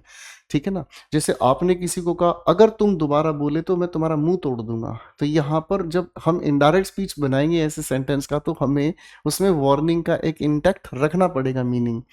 The director warn the staff that, indirect speech में है ना, वंस द ऑडिट बिगेन, बाबू ये सेकंड फॉर्म ऑफ वर्ब है, प्रेजेंट इंडेफिनिट में लेकर जाएंगे। नो फाइल्स वर यहाँ पर सेकंड फॉर्म में है, इसको इजएमआर में हम लेकर जाएंगे। To be move from their respective departments, meaning हमें समझ आ गया। डायरेक्टर नाम का कोई पोस्ट बंदा है, उसने स्टाफ को कहा एक बार ऑडिट शुरू होने के बाद कोई भी फाइल इधर से उधर रिस्पेक्टिव डिपार्टमेंट से हिलाई नहीं जाएगी। तो मेरे बच्चे यहाँ पर शुड तो किसी भी क्वेश्चन में नहीं था, है ना। यहाँ पर बिगिंस है, verified, are to be moved, verified, दोनों बातें वेरीफाई हो गई हैं। कैन नॉट क्वेश्चन में नहीं है, मे क्वेश्चन में नहीं है, तो एक ही आंसर हमारे सामने बचता है, that's B for Bombay. Question हमें कहता है ही इंक्वायर्ड, जैसे हमने इंक्वायर्ड को देखा तो समझ आया ये इंटेरोगेटिव सेंटेंस की ट्रांसफॉर्मेशन है। वेदर कंजंक्शन को देखते ही समझ में आ गया कि हम लोगों को डायरेक्ट स्पीच बनाने के लिए क्लोज एंडेड क्वेश्चन बनाना है, यानी कि हेल्पिंग और पहले लिखनी है। आगे हमने देखा द डॉक्यूमेंट्स के बाद ये दे लिखा है, तो सब्जेक्ट कौन है, आप कहेंगे सर सब्जेक्ट यही है, ये हमारा रिलेटिव क्लॉज है भाई, है ना। यहाँ हेड प्रोमिस्ड है, एक तो चेंज हमें इसके लिए ऑब्जर्व करना है, ठीक है ना। आगे हमारे सामने प्रीवियस इवनिंग तक जो लिखा है इसको छोड़ते हैं। यहाँ प्रीवियस इवनिंग को लेकर भी हमें डायरेक्ट स्पीच में लास्ट इवनिंग लिखा हुआ चाहिए, ठीक है। यहाँ लिखिए तीसरी बात, वर स्टिल पेंडिंग, तो ये प्रेजेंट कॉन्टिन्यूस की तरफ जाना होगा। आर स्टिल पेंडिंग, ये सब्जेक्ट है जिसकी वर्ब आर स्टिल पेंडिंग लिखी है। तो जब हम क्लोज एंडेड क्वेश्चन बनाने पर जाएंगे तो हमें आर स्टिल पेंडिंग से ही सवाल शुरू करना होगा। ये सारी बातें खत्म, ये हमारा आंसर हो गया। ठीक है जी, मेरी बात समझ गए। चलिए जी, क्वेश्चन हमारे सामने कहता है द मैनेजर इन्फॉर्म्ड, मैनेजर ने इन्फॉर्म किया है, सेकंड फॉर्म ऑफ वर्ब में। द एम्प्लॉइज, दैट कंजंक्शन सामने आ गई। रिपोर्टिंग वर्ब पास्ट होने की वजह से ये सारे में पास्ट हम लोगों ने रिपोर्टेड स्पीच को किया। एक्टिव में ले जाने के लिए हम प्रेजेंट में इसको लेकर जाएंगे। अब मेरे बच्चे यहाँ हमारे सामने लिखा हुआ है क्या, देखो लिखा है हमारे सामने बोनसेस वुड बी गिवन। आप इसकी डायरेक्ट स्पीच में विल बी गिवन की तरफ जाना चाहेंगे, तो विल बी गिवन देख लेते हैं कहाँ पर है। ठीक है, bonuses would be given only to those who achieve their quarterly target, जिन्होंने क्वार्टरली टारगेट अचीव किए हैं। पहली बात तो यहाँ पर अचीव्ड है, सेकंड फॉर्म ऑफ वर्ब है। तो मेरे भाई अब देखो इस लिखे हुए सवाल में, पहले वाले सवाल में हमारे सामने क्या कहा है, bonuses are only for employees, only for employees. यहां पर ओनली फॉर एम्प्लॉइज लिखा है कहीं पर, आप कहेंगे सर गड़बड़ हो गई। Who achieve their quarterly targets, यहां पर भी बातों को ना क्रिस्प कर दिया है ना। तो थोड़ा सा हम इस पे डाउट कर सकते हैं। If quarterly targets are not achieved, अगर क्वार्टरली टारगेट्स अचीव नहीं किए गए हैं, no bonus will be given, कोई बोनस नहीं दिया जाएगा, मैनेजर ने ये कहा। चलो जी, ये वाली बात थोड़ी थोड़ी ठीक जा रही है। अगला ऑप्शन हम देखते हैं, ओनली दोज हु अचीव, केवल उनको जो अचीव करते हैं क्वार्टरली टारगेट्स। आगे लिखा है विल रिसीव, यहाँ गिवन लिखा था भाई, यहाँ पर रिसीव होगा, ठीक है ना। तो ये लिखा है रिसीव बोनसेस। तो क्या ये वाला ऑप्शन अपनी जगह सही है? कि क्या ये वाला अपनी जगह ऑप्शन सही है? सर अगर हम कहें तो कई बार हम किसी को कोई चीज़ अगर देते हैं तो सामने वाला उस चीज़ को रिसीव करता है। कई सारे ऐसे क्वेश्चंस आपको देखने को मिलेंगे जिसमें गो को आप कम में चेंज करते हैं, कम को गो में चेंज करते हैं, ठीक है ना।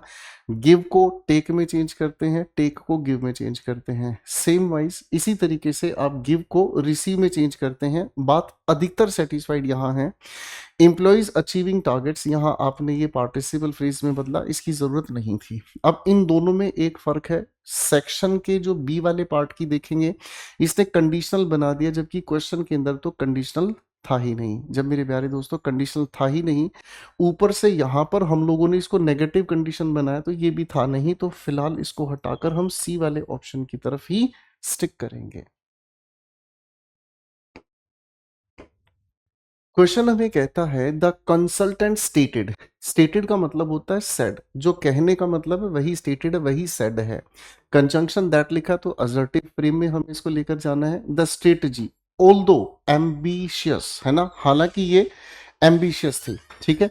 आगे इसने कहा लेग्ड, लेग्ड अपने आप में सेकंड फॉर्म ऑफ वर्ब में है। डायरेक्ट स्पीच की तरफ अगर हम जाएंगे तो मेरे दोस्तों इसको हमें प्रेजेंट में लेकर जाना है। Legged concrete implementation steps, steps का मतलब सोल्यूशन है। अब मेरे बच्चे यहाँ पर अगर हम इस लिखे हुए पहले ऑप्शन की तरफ जाएंगे तो ये कहता है योर स्ट्रेटेजी इज एम्बिशियस, ठीक है ना। यहाँ पर इस बात को इसने सेंटेंस में कन्वर्ट कर दिया है, लेकिन कंट्रास्ट ऑल्दो बता रहा, तो कंट्रास्ट को मेंटेन के लिए बट भी लिखा है। लिखा है it lacks concrete implementation steps, है ना, इसके अंदर कमी है। इस लैक्स को लेग्ड के अकॉर्डिंग हम ठीक लेकर जा रहे हैं। Ambitious strategy without steps can not work, sir can not तो दूर दूर तक नहीं जस्टिफाई हो पाएगा हमसे। The strategy lagged planning, strategy के अंदर कमी थी प्लानिंग की, यहाँ पर तो कुछ और बात कह रहा है। इम्प्लीमेंटेशन स्टेप्स को उड़ाकर प्लानिंग कर दिया है, सर इतना घुमाव नहीं चल पाएगा। Ambition alone will not work without steps, अरे बाबू शेक्सपियर नहीं बनना है, घुमा फिराकर लंबी चौड़ी बात नहीं करनी है, हमें मैक्सिमम इंफॉर्मेशन यहाँ सेटिस्फाई होती नजर आ रही है, इसलिए अपन ए फॉर एप्पल को टिकटॉक कर देंगे, बात खत्म, ठीक है मेरे भाई। Here we have the answer. तो क्वेश्चन हमारे सामने आता है she said to her, said to का ऑब्जर्व करेंगे, इन्वर्टेड कॉमास को ऑब्जर्व करेंगे, आगे लिखा what a beautiful painting you have made. आखिर में जाके देखा तो ये एक्सक्लेमेटरी सेंटेंस हमारे सामने है। तो मेरे बच्चों एक्सक्लेमेटरी सेंटेंस को हम टोल्ड से तो चेंज नहीं करते, ये तो बिल्कुल एक बेसिक सी बात हमारे सामने है। शाउट किया है तो किस पे किया है, मेरी बात समझ में आ रही है? शाउट किया है तो किस चीज पर किया है, ये तो हमें बताना ही पड़ेगा। और वैसे भी एक्सक्लेमेटरी सेंटेंस को बदलने के लिए ना, ये हमारी जो मेथोडोलॉजी है वो गलत होती है। हमारे पास बचता है ऑप्शन ए और एक तरफ option C. She exclaim to her friend, she exclaim to her friend, that दोनों जगह पर है शी। अब मेरे बच्चे यहाँ पर हैव मेड है तो हम इसे पास्ट परफेक्ट की तरफ लेकर जाएंगे, यहाँ पर हमारी बात ओके बन जाती है, ठीक है बच्चे। क्वेश्चन हमारे सामने आता है मेरे बच्चों, Rashmi said to Reshma, inverted comma से पहले इस सेड टू को ऑब्जर्व करेंगे तो ये हमारे सामने रिपोर्टिंग वर्ब हुई। आगे हमने देखा ये एक असर्टिव सेंटेंस हमारे सामने लिखा है। अब हम इस पूरे सेंटेंस को जब पढ़कर देखते हैं, लिखा है महिमा वॉज डांसिंग, पास्ट कॉन्टिन्यूस हमारे सामने लिखा है ऑन द फ्लोर। व्हेन एक कंजंक्शन हो गई हमारे सामने और ये टाइम क्लॉज का काम करती है ना। When she was called by her mother, जब उसको उसकी मम्मी के द्वारा बुलाया गया। अब ऑब्जर्व करने की कोशिश करेंगे, आप लोगों को एक बिल्कुल बेसिक फंडामेंटल बताया गया है कि अगर हमारे लिखे हुए सेंटेंस के अंदर हमें टाइम क्लॉज या कंडीशनल क्लॉज देखने को मिलता है तो हम उसको प्रेजेंट से तो पास्ट में चेंज करते हैं, लेकिन पास्ट से हम उसको चेंज नहीं करते। रीजन बीइंग, एक साथ दो पास्ट के एक्शंस अगर गलती से हमसे पास्ट परफेक्ट में चले गए, एक साथ दो एक्शंस अगर गलती से पास्ट परफेक्ट में चले गए तो वो ना रिलेटिवली मीनिंगफुल नहीं रहेंगे। एक साथ दो पास्ट के परफेक्ट एक्शंस वैलिड नहीं बनते हैं। अब मेरे भाई पहले ऑप्शन की तरफ हम देखेंगे तो यहाँ पर हेड डांस्ड कर दिया है इसने, यहाँ वॉज डांसिंग को हैड बीन डांसिंग में चेंज कर दिया है, और व्हेन के बाद लिखा हुआ वॉज कोल्ड को इसने was cold as it is रख दिया है, ठीक है जी। ऑप्शन सी को अगर हम ऑब्जर्व करेंगे तो ये कहता है रश्मि टोल्ड रेशमा आगे इसने क्या कहा that Mahima had been dancing on the floor, was dancing को हैड बीन डांसिंग में चेंज कर दिया।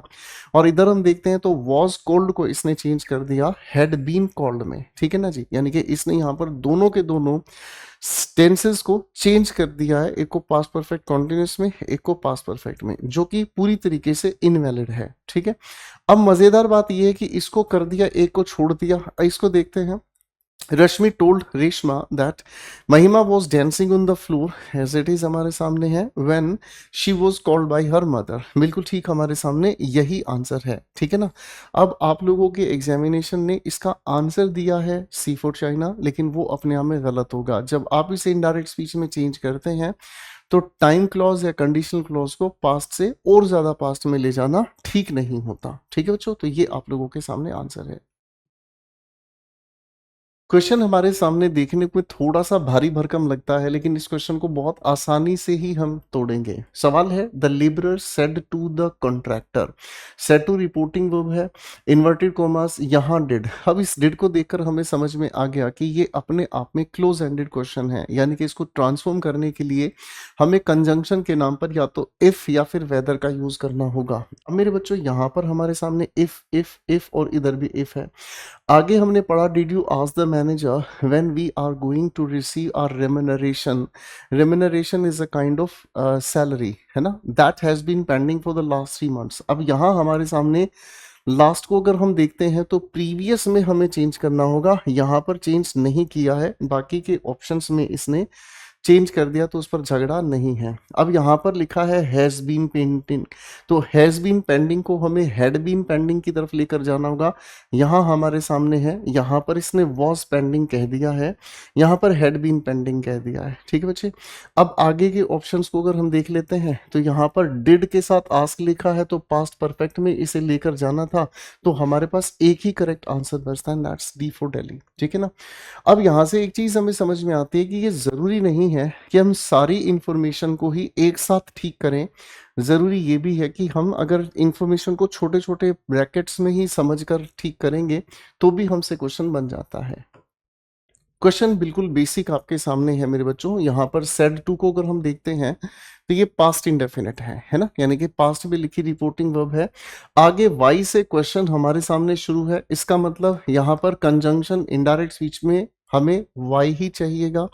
यहाँ पर हमें सबसे पहले तो टोल्ड को हटाना पड़ा मेरे भाई, ठीक है ना। आगे ऑप्शंस में देखेंगे तो रुक्मिनी आज संजना सभी ऑप्शंस में है, वाई सभी ऑप्शंस में है। आपको इस यू के अनुसार लिसनर संजना को उठाकर लाना होगा, पहले शी, ये हमारे सामने रहा, ये हम पहले ही आउट कर चुके हैं।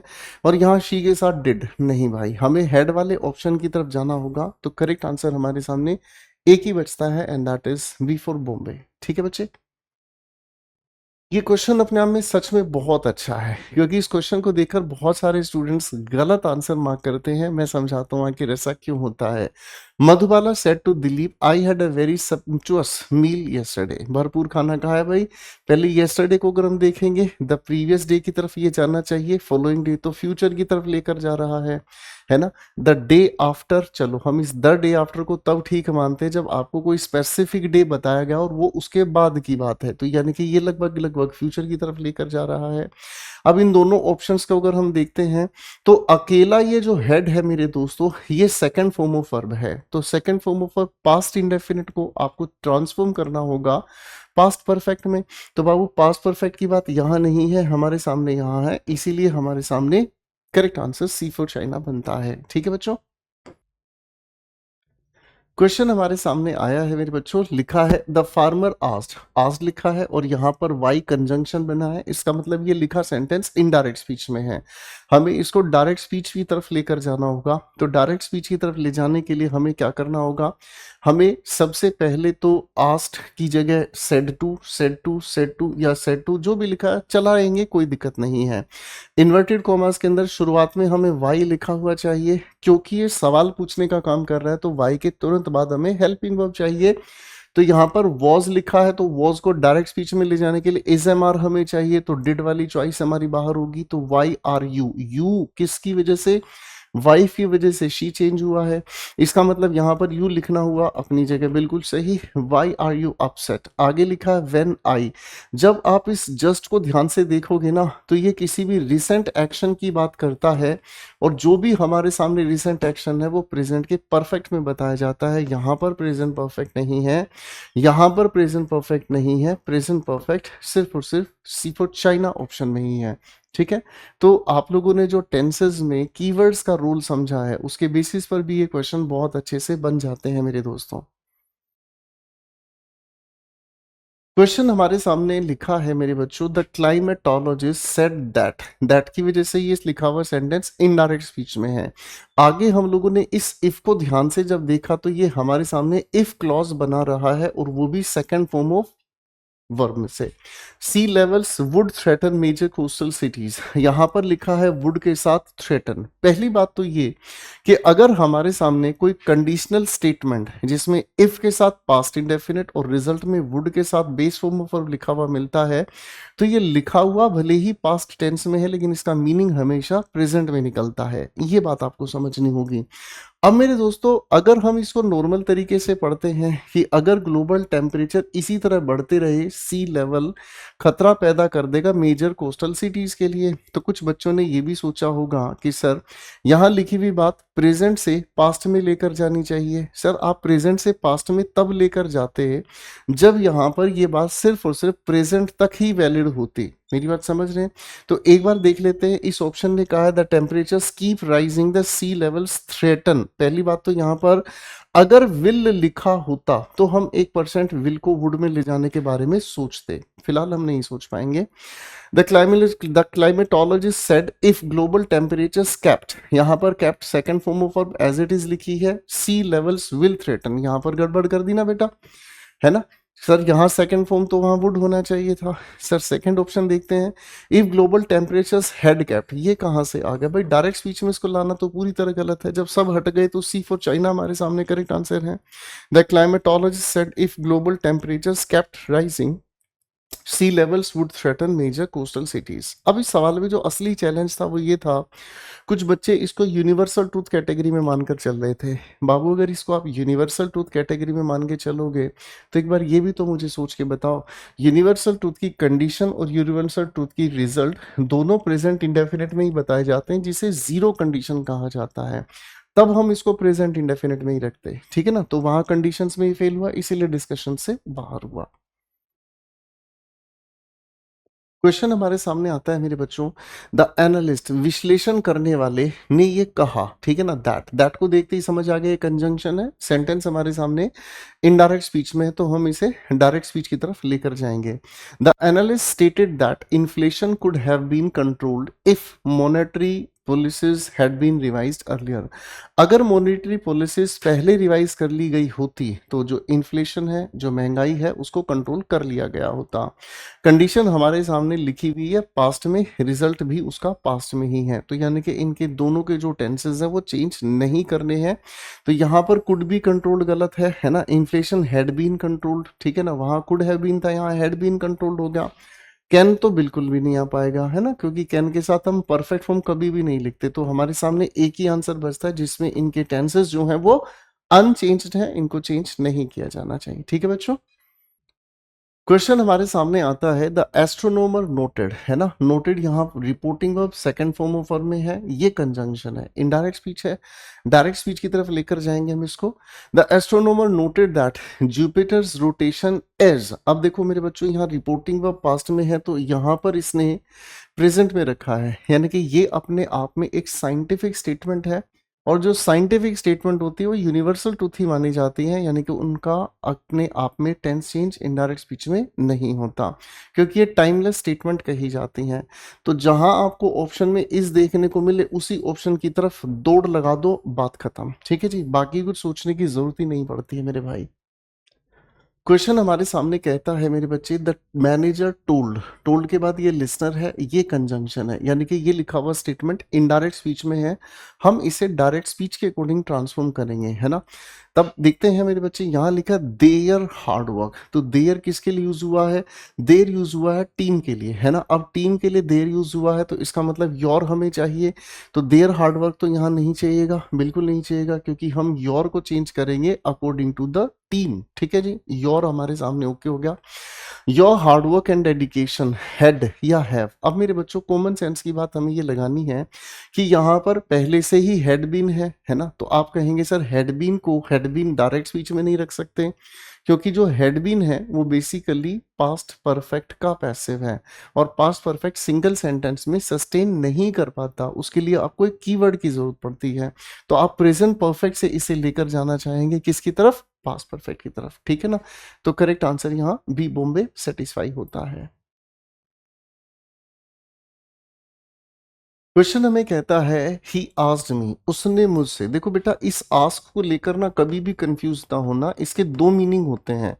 एक होता है किसी इंसान को कुछ कहना, और एक इंसान से कोई चीज पूछना। जब किसी से कोई चीज पूछी जाती है तो ये इंटेरोगेटिव फ्रेम में काम करती है, जब ये किसी को कहती है तो ये पॉजिटिव कैटेगरी में, यानी कि एजर्टिव कैटेगरी में हम इसको लेकर चले जाते हैं। ठीक है ना। तो ही आस्क्ड मी इफ, अब यहां इस इफ ने हमें कहा कि ये तो क्लोज एंडेड क्वेश्चन है भाई, और हेल्पिंग वर्ब सेंटेंस की शुरुआत में चाहिए। If I would have been able to, इसको ऑब्जर्व करने की कोशिश करते हैं। ठीक है, आगे इसने कहा if I would have been able to finish the report that day. That day का मतलब टुडे होना चाहिए, है ना मेरे भाई, टुडे होना चाहिए। तो यहां पर that day as it is क्यों लिखा है? फिलहाल को हटा देते हैं इसको, है ना बच्चे। अब इसने ये कहा है इफ ही हैड, अब ये सवाल घुमा दिया इसने। यहां पर ये इफ क्या कर रहा है? तो आपको ये छोटी सी बात को ध्यान से समझना है कि यहां पर इफ के साथ ये कंडीशनल स्टेटमेंट है, और यहां ये लिखा हुआ हमारे सामने इसका रिजल्ट है, यानी कि मेन क्लॉज है जो हेल्पिंग वर्ब से डायरेक्ट स्पीच में जाएगा। ठीक है ना, यानी कि यहां से हमारे सामने इफ कंडीशन शुरू हुआ। If he had not help me with the research which had been very tedious. Tedious का मतलब बोरिंग होता है मेरे भाई। अब सवाल को अगर हम ध्यान से समझते हैं तो देखो यहाँ थोड़ी थोड़ी चीजों को घुमाया गया है।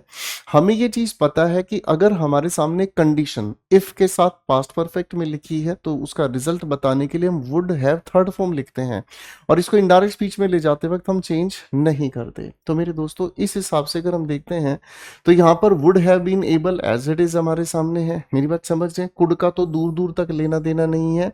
Would you have been able to finish the report, ये हम पहले ही हटा चुके हैं, दो ऑप्शन हमारे सामने गए। अब हम इसको भी देख लेते हैं। Will you have been able to finish the report that today if I did. अब आप एक बार दूर दूर तक दिमाग लगाकर ये देखें, ऐसी कौन सी कंडीशन है जिसमें हम कंडीशन इफ के साथ पास्ट इंडेफिनिट में बनाते हैं और रिजल्ट के लिए विल हैव बीन यूज करते हैं। तो आप कहेंगे सर ऐसी कंडीशन स्टेटमेंट हम लोगों ने आज तक नहीं पढ़ी, तो जो बचा है यही हमारे सामने आंसर है। तो यहां हमने क्या मेथड लगाया? Elimination method. यहां हमारे लिए कंफ्यूजन क्या आई? क्या एक ही सेंटेंस में दो जगह पर इफ एग्जिस्ट कर सकते हैं? अगर दो जगह इफ एग्जिस्ट करते हैं तो हमें कैसे पता चले कि इसमें से कौन सी कंडीशन और कौन सी मेन क्लॉज है? ठीक है ना। तो ऐसे क्वेश्चंस हमारे लिए बहुत ही मजेदार होते हैं, इनको हमें बड़े ही ध्यान से देखना चाहिए। और मैं फिर कह रहा हूं, जिन बच्चों के बेसिक्स बहुत अच्छे से क्लियर नहीं है, जिन्होंने बिल्कुल जीरो लेवल से एडवांस लेवल तक नरेशंस को नहीं समझा, भाई उन्हें तो दिक्कत आएगी। तो मेरे दोस्तों अच्छा होगा आप लोग एक बार अच्छे से तैयारी करें। ठीक है दोस्तों, चलिए आगे बढ़ते हैं। क्वेश्चन हमें कहता है ही सेड टू हर। ठीक है जी, कोई भी दिक्कत यहाँ नहीं है। सेड टू की जगह सब जगह टोल्ड है। इन्वर्टेड कोमास की जगह अगर हम इनडायरेक्ट स्पीच में जा रहे हैं तो बाबू सब जगह पर दैट लिखा है। यू किसके अकॉर्डिंग चेंज होगा? हर के अकॉर्डिंग। तो हमें सभी जगह पर शी चाहिएगा। शी सब जगह पर लिखा है। कैन सोल्व दिस पजल, पहली बात तो कंडीशन हमारे सामने प्रेजेंट में लिखी है तो हम इसे पास्ट की तरफ लेकर जाएंगे। तो इस कैन को हमने हटा दिया इधर से, कोई दिक्कत नहीं है। आगे इसने कहा है भाई दिस पजल, तो दिस पजल को दैट पजल में चेंज करेंगे, दिस पजल में नहीं रखेंगे, तो ये भी चेंज हो गया। तो बस यहीं से हमारा क्वेश्चन सोल्व हो गया, है ना। वैसे आप इस तरह के क्वेश्चन में आरटीओ भी लगा सकते थे, यानी कि रिवर्स थिंकिंग ऑर्डर। क्वेश्चन को रिवर्स में भी आप उड़ा सकते थे। सबसे पहले रिवर्स में आकर आपने वॉज प्लानिंग को लिखा हुआ देखा, तो वॉज प्लानिंग को हैड बीन प्लानिंग में लेकर जाना था। ये भी गया, ये भी गया। हैड बीन प्लानिंग यहाँ पर भी है, यहाँ पर भी है। थोड़ा और हम रिवर्स में चलने का काम करते हैं, तो ये आई किसके अकॉर्डिंग चेंज होगा? आप कहेंगे सर आई ही के अकॉर्डिंग चेंज होगा। अब ही के अकॉर्डिंग अगर हम देखें तो भाई इन दोनों ऑप्शंस में ही है। थोड़ा और रिवर्स में चाह रहे हैं तो यहाँ पर भी वुड है, यहाँ पर भी वुड है। अब रिवर्स में आते तो दिस का दैट, यहाँ पर हमारे पास फिर वही बात आ गई। तो क्वेश्चन को एक एक्सपर्ट स्टूडेंट किसी भी तरीके से हैंडल कर सकता है जब बात उसके बेसिक से क्लियर होने की हो। ठीक है बच्चे, क्वेश्चन अपने आप में सच में बहुत ही बेहतरीन सवाल है, क्योंकि जिन बच्चों ने सीधे तुक्के लगाने सीखे उन बच्चों के लिए क्वेश्चन 100% गलत होता है। आइए देखते हैं क्या है कहानी। डिटेक्टिव ने सवाल पूछा सस्पेक्ट से हाउ, ये कंजंक्शन है। डायरेक्ट स्पीच में लेकर जाने के लिए इसने सभी ऑप्शंस में आस्क्ड लिख दिया है, द सस्पेक्ट लिख दिया है, इन्वर्टेड कॉमास के बाद हाउ सब जगह पर लिख दिया है। अब सिचुएशन को देखेंगे तो यहाँ कुड हैव कमिटेड है, कैन कमिट तो नहीं चला पाएगा, है ना जी। यहाँ पर ये लिखा है how could you have committed, ठीक जा रहा है। यहाँ पर कैन, अब एक बार सोचकर देखें क्या ये कैन वाली बात अपनी जगह सही है? एक सिचुएशन को हम समझते हैं कि कोई डिटेक्टिव है, उसने किसी सस्पेक्ट से ये सवाल पूछा है कि आप ऐसा कैसे कर सकते हैं या ऐसा कैसे कर सकते थे। चोरी हो चुकी है, आगे देखोगे ना पढ़ के तो समझ आएगा। Could have committed the crime without leaving any evidence when the security cameras had been recording. पूरी रात जो है सिक्योरिटीज कैमरा चल रहे थे, तब आप ऐसा कैसे कर सकते थे, जरा एक्सप्लेन। तो ये एक्शन तो एग्जैक्टली पास्ट का ही है, तो आप इसे प्रेजेंट में क्यों लेकर जाएंगे? बिल्कुल नहीं लेकर जाएंगे। तुक्के लगाने वाले स्टूडेंट ने इसी को उठाकर इसका आंसर मार्क कर दिया। अब इन दो में से हम समझने का काम करेंगे। तो मेरे भाई हमारे सामने क्या चीज हो गई भाई, इसको डायरेक्ट स्पीच में अगर हम लेकर आएंगे तो डायरेक्ट स्पीच में लाने के लिए हमें क्या करना पड़ेगा? सर यहाँ वॉइस रिकॉर्डिंग बिल्कुल नहीं लेकर जाएंगे, क्योंकि ये ड्यूरेशन हमें बताई गई है कि पूरी रात जो काम कर रहे थे। तो करेक्ट आंसर हमारे सामने बी है, यानी कि जो टेंस है इसका वो अनचेंज्ड ही रहना है, इसको गलती से चेंज मत कर देना। ठीक है दोस्तों, क्वेश्चन 44 हमें कहता है the culprit said to the जज इन्वर्टेड कोमास, यानी कि इस लिखे हुए डायरेक्ट स्पीच को आपको इनडायरेक्ट स्पीच की तरफ लेकर जाना है। ठीक है भाई, आई किसके अकॉर्डिंग यूज हुआ है? कल्प्रिट के अकॉर्डिंग। ठीक है जी, अब हमारे सामने यहाँ पर ये वाला आई भी किसके अकॉर्डिंग चेंज होगा? भाई कल्प्रिट के अकॉर्डिंग। यहाँ पर एम की जगह वॉज या वर हमें चाहिए, तो ये वाली चॉइस गई, ये वाली चॉइस गई। आगे हमने देखा इसके साथ डिड के साथ कमिट है, पास्ट परफेक्ट कौन सी जगह पर बैठा है? सर पास्ट परफेक्ट यहाँ नहीं है, तो करेक्ट आंसर हमारे लिए डी फॉर दिल्ली बन जाता है। ठीक है बच्चे, क्वेश्चन 45 हमें कहता है माय फ्रेंड टोल्ड, टोल्ड के बाद लिखा है दैट कंजंक्शन, यानी कि डायरेक्ट स्पीच में जब आप इसे लेकर जाएंगे तो आपको चाहिएगा असर्टिव सेंटेंस। ठीक है भाई, अब मेरे भाई ये शी किसके अकॉर्डिंग चेंज हुआ है? मी के अकॉर्डिंग तो नहीं है ना, किसके अकॉर्डिंग चेंज हुआ है? माय फ्रेंड के अकॉर्डिंग। फ्रेंड का कॉमन जेंडर है तो ही आनावाजी बनता है, शी आनावाजी बनता है। यहाँ पर हैड बीन थिंकिंग हमारे सामने आ रहा है, ठीक है ना, वो इसको छोड़ने के बारे में सोच रहा है। ठीक है, यहाँ पर इस येट को देखकर एक बात हमें समझ आती है कि येट तीन चीजों को कंफर्म करता है, प्रेजेंट परफेक्ट सेंटेंस के आखिर में और सेंटेंस नेगेटिव। नेगेटिव है ही सेंटेंस के आखिर में, तो डायरेक्ट स्पीच में ले जाने के लिए इसको हम प्रेजेंट परफेक्ट की तरफ लेकर जाएंगे। तो मेरे भाई यहाँ पर प्रेजेंट परफेक्ट नहीं है, यहाँ पर प्रेजेंट परफेक्ट नहीं है, यहाँ पर प्रेजेंट परफेक्ट है, यहाँ पर प्रेजेंट परफेक्ट है, बाकी का प्रोग्राम सेट है भाई। आगे हमने ध्यान से देखा तो यहाँ पर हैड बीन थिंकिंग लिखा हुआ है। ठीक है, हैड बीन थिंकिंग की बात अगर हम करते हैं तो प्रेजेंट परफेक्ट के साथ प्रेजेंट परफेक्ट कॉन्टिन्यूस अपनी जगह वैलिड काम करेगा, यही बात अपनी जगह ओके है, ना कि पास्ट कॉन्टिन्यूस। तो भाई हमारे लिए correct answer B for Bombay बन जाता है। ठीक है बच्चों, here we have the answer already started living. ठीक है ना, जिस समय तक वो आई उस समय तक गेस्ट पहले ही जाना शुरू कर चुके थे। अब मेरे भाई यहाँ पर इन दोनों की अगर सीक्वेंसिंग को हम समझने का काम करते हैं तो ये दोनों के दोनों एक्शंस पास्ट के ही किसी स्पेसिफिक टाइम पर हुए हैं, कि जिस समय वो आई उससे पहले जो है गेस्ट का जाना शुरू हो चुका था। तो मेरे भाई यहाँ पर अराइव्ड अपनी जगह सही है, अराइव्ड सही है। यहाँ हैड अराइव्ड डायरेक्ट स्पीच में तो जाने की सेंस ही नहीं। यहाँ पर हैज अराइव्ड का कोई लेना देना, अगर मैं इसको इनडायरेक्ट में लिखता तो मेरे भाई मुझे हैड अराइव्ड लिखना था। इन दोनों ऑप्शंस में से यहाँ पर ये टाइम के अकॉर्डिंग काम कर रहा है, टाइम क्लॉज लिखा है तो टाइम के अकॉर्डिंग लिखा, तो भाई हैड ऑलरेडी, डायरेक्ट स्पीच में भी हैड ऑलरेडी ही हमें चाहिए था। तो अब हमारे सामने क्या आ गया? द गेस्ट हैड ऑलरेडी, और उसके बाद हमने लिखा स्टार्टेड, और यहाँ पर क्या लिखा है? लीविंग। तो लीविंग वाले ऑप्शन पर हम लेकर जाएंगे, इसे जबरदस्ती इन्फिनिटिव में हमें नहीं कन्वर्ट करना। ठीक है, हाँ, क्वेश्चंस के अंदर जो वर्ड्स हमें लिखे होते हैं उनको हमें जानबूझ के नहीं छेड़ना। क्वेश्चन हमारे सामने आया है मेरे बच्चे, द टीचर टोल्ड। टोल्ड की बात यहाँ कही है, इनडायरेक्ट स्पीच में है, दैट कंजंक्शन भी ये हमें बता रहा है। अब ये जो दे हमारे सामने लिखा है ना, ये दे किसके लिए यूज किया है, ध्यान से समझने का काम करेंगे हम। तो हमें समझ आता है दे स्टूडेंट्स के लिए यूज हुआ है, यानी कि इसकी जगह में डायरेक्ट स्पीच में लिसनर की जगह यू का यूज होना चाहिए। आगे इसने लिखा है had to complete the complex project, है ना, ये जो कॉम्प्लेक्स मीन्स डिफिकल्ट जो प्रोजेक्ट दिया गया है ये आपको पूरा करना चाहिए, ठीक है, कोई दिक्कत नहीं है। That had been assign to them the previous week. अब इस द प्रीवियस वीक को जब हम यहाँ पर लेकर आएंगे तो हमें इसे लास्ट वीक में लिखना होगा, और जब हम इसको लास्ट वीक में लिखेंगे तो लास्ट वीक लिखने का मतलब हमें समझ आ रहा है पास्ट इंडेफिनिट होना चाहिए। हैड बीन का मतलब पास्ट इंडेफिनिट का पैसिव, यहाँ तो पास्ट इंडेफिनिट नहीं है, यहाँ पास्ट इंडेफिनिट है, यहाँ पास्ट इंडेफिनिट का पैसिव है, दोनों जगह पर हमारे सामने लिखा है। आगे यहाँ पर भी लिखा है वॉज असाइंड, ठीक है। तो you must complete this complex, ठीक है ना, you must complete this complex, you must complete the complex लिखा है, ठीक है ना, दिस कॉम्प्लेक्स लिखा है, और दैट कॉम्प्लेक्स, दैट तो हम नहीं लिखेंगे भाई, दिस प्रेजेंट के लिए यूज किया जाता है, दैट पास्ट के लिए यूज किया जाता है। नरेशंस का बिहेवियर हम जान गए हैं। अब हमारे सामने आगे क्या कहा है, you last week as if, as it was या इट इज। तो भाई यहाँ पर अगर मेरे भाई लिखा है वॉज तो हमें इज की तरफ जाना होगा, तो ये वाली बातचीत हमारी तरफ से सी फॉर चाइना में करेक्ट बन जाती है, ठीक है ना। हमें बेसिकली देखने हैं उन चेंजेस की तरफ ध्यान कि जो इनके कोरस्पॉन्डिंग डायरेक्ट से इनडायरेक्ट की तरफ गए हैं या इनडायरेक्ट से डायरेक्ट की तरफ गए हैं।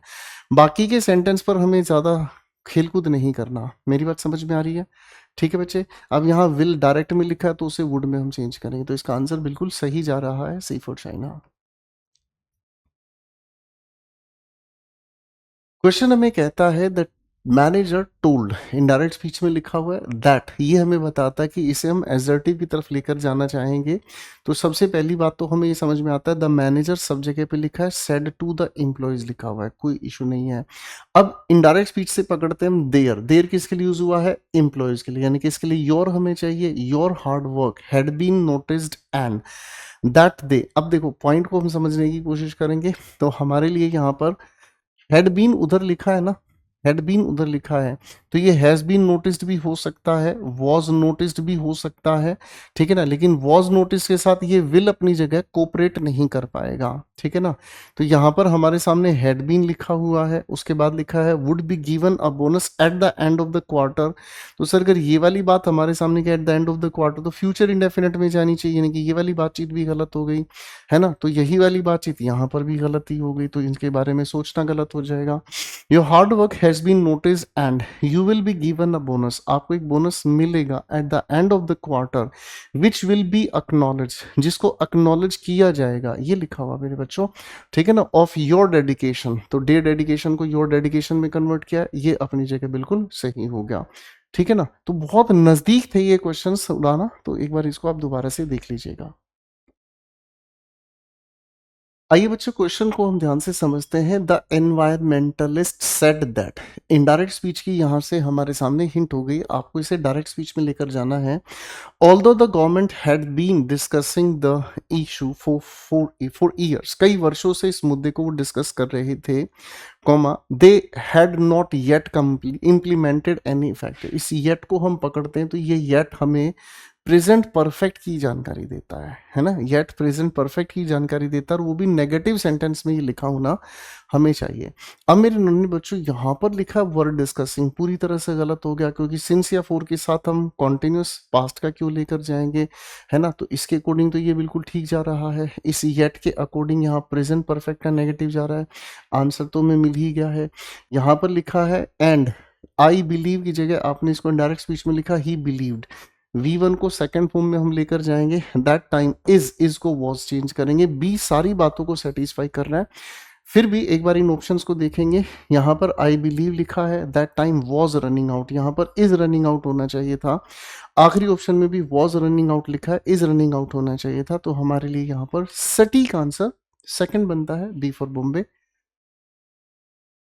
क्वेश्चन हमारे सामने लिखा है मेरे बच्चे, ही सेड दैट, इनडायरेक्ट स्पीच में लिखा है, आपको इसे डायरेक्ट स्पीच की तरफ लेकर जाना होगा। He said that while he had been writing the report, वो रिपोर्ट लिख रहा था जब उसका लैपटॉप अचानक से बंद हुआ, है ना। अब इस सिचुएशन को ध्यान से देखकर एक बात तो हमें समझ में आई कि कोई इंसान अपने लैपटॉप पर काम कर रहा था, अचानक से उसका लैपटॉप जो है वो बंद हो गया। तो इसका मतलब ये तो अपने आप में क्या चीज़ हो गई, ये चीज़ अपने आप में पास्ट के एक स्पेसिफिक टाइम पर हुई घटना है। मेरी बात समझ रहे हैं? तो पास्ट स्पेसिफिक टाइम पर हुई घटना वाइल के साथ अगर बताई गई है, तो ये वाली बातचीत अगर हम सेकंड फॉर्म में लेकर जाएंगे तो इसी के कोरस्पॉन्डिंग ये भी हम लोगों को पास्ट में ही लेकर चलनी पड़ेगी। तो यहाँ पर रोट का हैड बीन राइटिंग तो बना ही नहीं सकते, ये बात हमारे सामने ऐसे हो सकती है, बोलो हाँ है ना। आगे इसने कहा my laptop suddenly shut down, मेरा लैपटॉप एकदम से बंद हो गया। अब मेरे भाई इस वाली बातचीत को अगर हम समझेंगे तो आई एम राइटिंग तो दूर दूर तक नहीं हो सकता, एम राइटिंग को हैड बीन राइटिंग में नहीं लेकर जा सकते। डी ऑप्शन को देखेंगे, while I had been writing the report, ठीक है। अब वहां अगले ऑप्शन के अंदर हेड शट तो था ही नहीं, तो मजबूरन ये भी हमारे पास से गया। तीन ऑप्शन हटाने के बाद हमें समझ में ये आता है कि बी ही एक अकेला ऑप्शन है जो इसको किसी तरीके से सेटिस्फाई कर रहा है। कायदे से अगर हम कहें तो ये सेंटेंस अपने आप में जो लिखा है was writing, as it is was writing ही यहाँ पर होना चाहिए था। इसके टेंस को भी बेवजह गलती से चेंज किया गया है, ठीक है ना, इसको भी हमें चेंज नहीं करना चाहिए था। लेकिन कई बार क्या है, ऑप्शन हमें इतना मजबूर कर देते कि उनसे बाहर हम सोच नहीं पाते। तो भाई best out of the waste, हमें यही एक आंसर सेटिस्फैक्ट्री लग रहा है। क्वेश्चन हमारे सामने आया है, the king said to his wife, king ने अपनी वाइफ को कहा कि मैं पहले ही जीत चुका हूँ सारे पड़ोसी जितने भी मुल्क हैं, और उनकी जितनी भी वेल्थ है ना वो सारी मेरे पास पहले से ही है। अब बाबू इसको इनडायरेक्ट स्पीच की तरफ हम जा रहे हैं, तो किंग के बाद टोल्ड सब जगह पर है, हिज वाइफ सब जगह पर है, दैट कंजंक्शन सब जगह पर है, आई को चेंज करते हैं किंग के अकॉर्डिंग, तो यहाँ सब जगह पर ही है। हैव के साथ लिखी हुई ये थर्ड फॉर्म समझाती है कि हेड के साथ थर्ड फॉर्म हमें जाना होगा, तो भैया हेड के साथ थर्ड फॉर्म हमारे पास यहाँ दो ऑप्शंस में है, ऑल द नेबरिंग और उसके बाद किंगडम्स लिखा हुआ है, एंड पजेसेस। अब मेरे बच्चे इस पजेसेस की अगर हम बात करते हैं तो इसको हटाकर हमें पजेस लिखना है, तो करेक्ट आंसर हमारे पास ए फॉर एप्पल बनता है। क्वेश्चन हमारे सामने आया है, शी सेड टू मी, आगे कहा है comma inverted commas begin, we are going to live in a new city, हम एक नई सिटी में रहने जा रहे हैं अगले मंथ से, ठीक है ना, onwards, until my brother gets a new job, जब तक मेरे भाई की नई जॉब नहीं लग जाती। ये जो माई है वो किसके लिए है, आप कहेंगे शी के लिए, तो ये वी किसके लिए है, इस शी की फैमिली के लिए। इसके साथ इस मी का कोई लेने देना नहीं है, यानी कि इस वी को जो यहां पर लिखा है इस वी को हम दे में चेंज करेंगे, और ये दे उस शी की और उसकी फैमिली के बारे में कह रहा है। तो अब सबसे पहले तो हम लोगों को सब जगह ऑप्शन में लिखा है शी टोल्ड, ठीक है ना जी, इन्वर्टेड कोमास के नाम पे दैट लिखा है। वी के नाम पर अगर हम जाएंगे तो शी तो हमें नहीं चाहिएगा, सब जगह पर दे हमने लिखा। आर गोइंग टू लिव, तो ठीक है, अगर यहाँ पर वुड लिखा होता तो 1% हम सोचते भी। अब मजबूरी हमारी हो गई है कि दे के अकॉर्डिंग वर गोइंग टू हमें लेकर जाना, live in a new city from the, आगे लिखा है फॉलोइंग मंथ, दोनों जगह पर लिखा है ऑनवर्ड्स, अनटिल यहां पर लिखा है माई ब्रदर, तो शी के अकॉर्डिंग हमें हर ब्रदर की तरफ जाना होगा, माई ब्रदर नहीं। तो हमारे पास करेक्ट आंसर एक ही बचता है, and that is B for Bombay. ठीक है बच्चों, क्वेश्चन हमारे सामने आता है, Rajan said to Rimi, said to, अब यहां पर लिखा हमारे सामने असर्टिव सेंटेंस, तो सब जगह पर टोल्ड बिल्कुल ठीक काम कर रहा है, लिसनर रीमी, आगे कंजंक्शन के नाम पर दैट भी बिल्कुल सही काम कर रहा है। आगे हमने देखा ये आई चेंज हम करेंगे राजन के अकॉर्डिंग, तो भैया यहाँ ही अपनी जगह ठीक है, शी को हम हटाएंगे, ही ठीक है, ही ठीक है।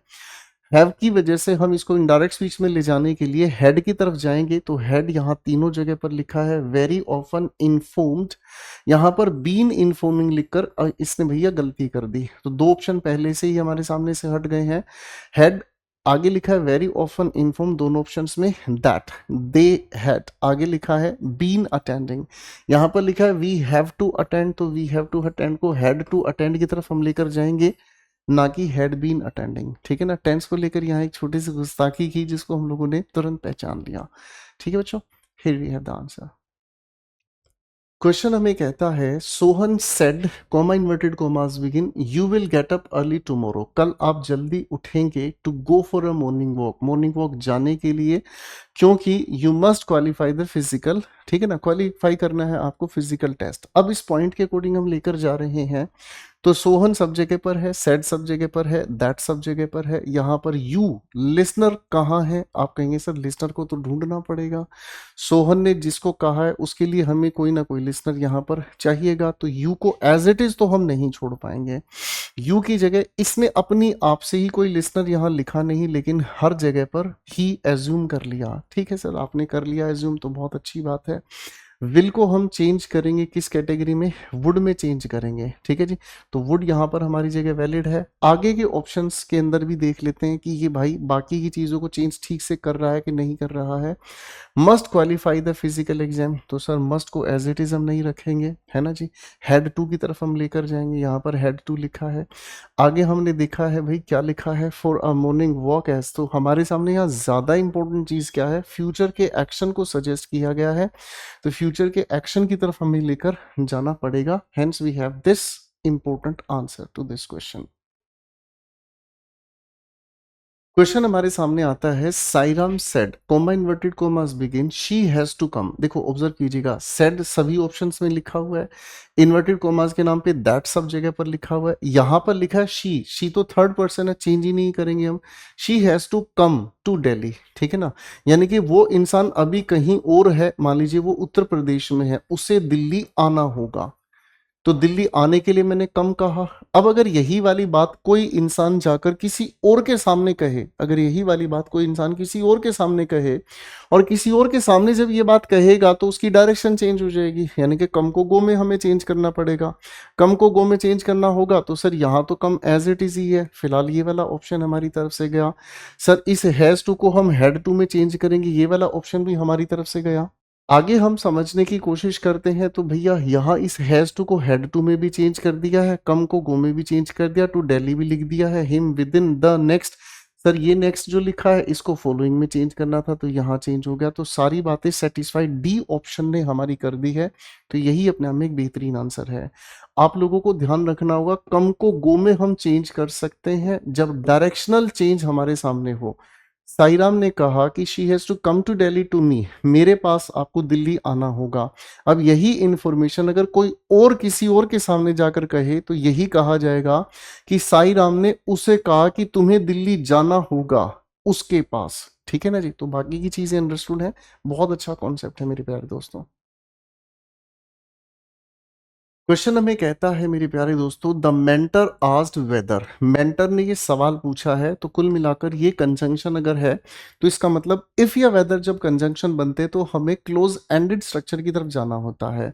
क्लोज एंडेड का मतलब हेल्पिंग वर्ब हमें शुरुआत में चाहिए। आगे इसने कहा है आई किसके अकॉर्डिंग यूज हुआ है, नेचुरल सी बात है आई इस मेंटर के अकॉर्डिंग तो नहीं आएगा, यानी कि इस लिखे हुए लिसनर को हमने एज्यूम किया जिसके अकॉर्डिंग ये मी चेंज हुआ, यानी कि हमें यहाँ सब्जेक्ट के नाम पर यू चाहिए, और मजेदार बात यह है सब जगह पर यू लिखा है।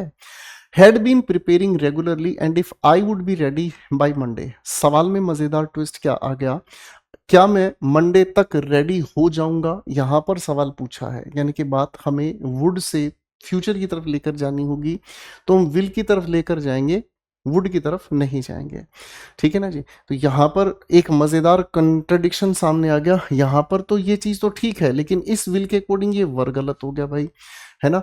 अब इस लिखे हुए सवाल में क्या है, आर नई खोज होगी भैया, तीन ऑप्शन हटते हैं हमारे पास, A for apple correct answer बचता है, यहाँ पर इस प्रेजेंट परफेक्ट कॉन्टिन्यूस टेंस को कन्वर्ट कर दिया, और यहाँ पर मेरे बच्चे इसको हमने विल के साथ बी लगाकर कन्वर्ट कर दिया, ठीक है ना, तो correct answer A for Apple यहाँ बन जाता है। क्वेश्चन हमें कहता है the farmer said comma inverted commas begin, इसको इनडायरेक्ट स्पीच में आपको लेकर चलना है, तो इनडायरेक्ट स्पीच में बदलने के लिए पहले तो इस इज को हम लोग ठीक ठाक करेंगे, इस आर को लिखकर ठीक ठाक करेंगे, इज को लिखकर ठीक ठाक करेंगे मामला, ठीक है जी।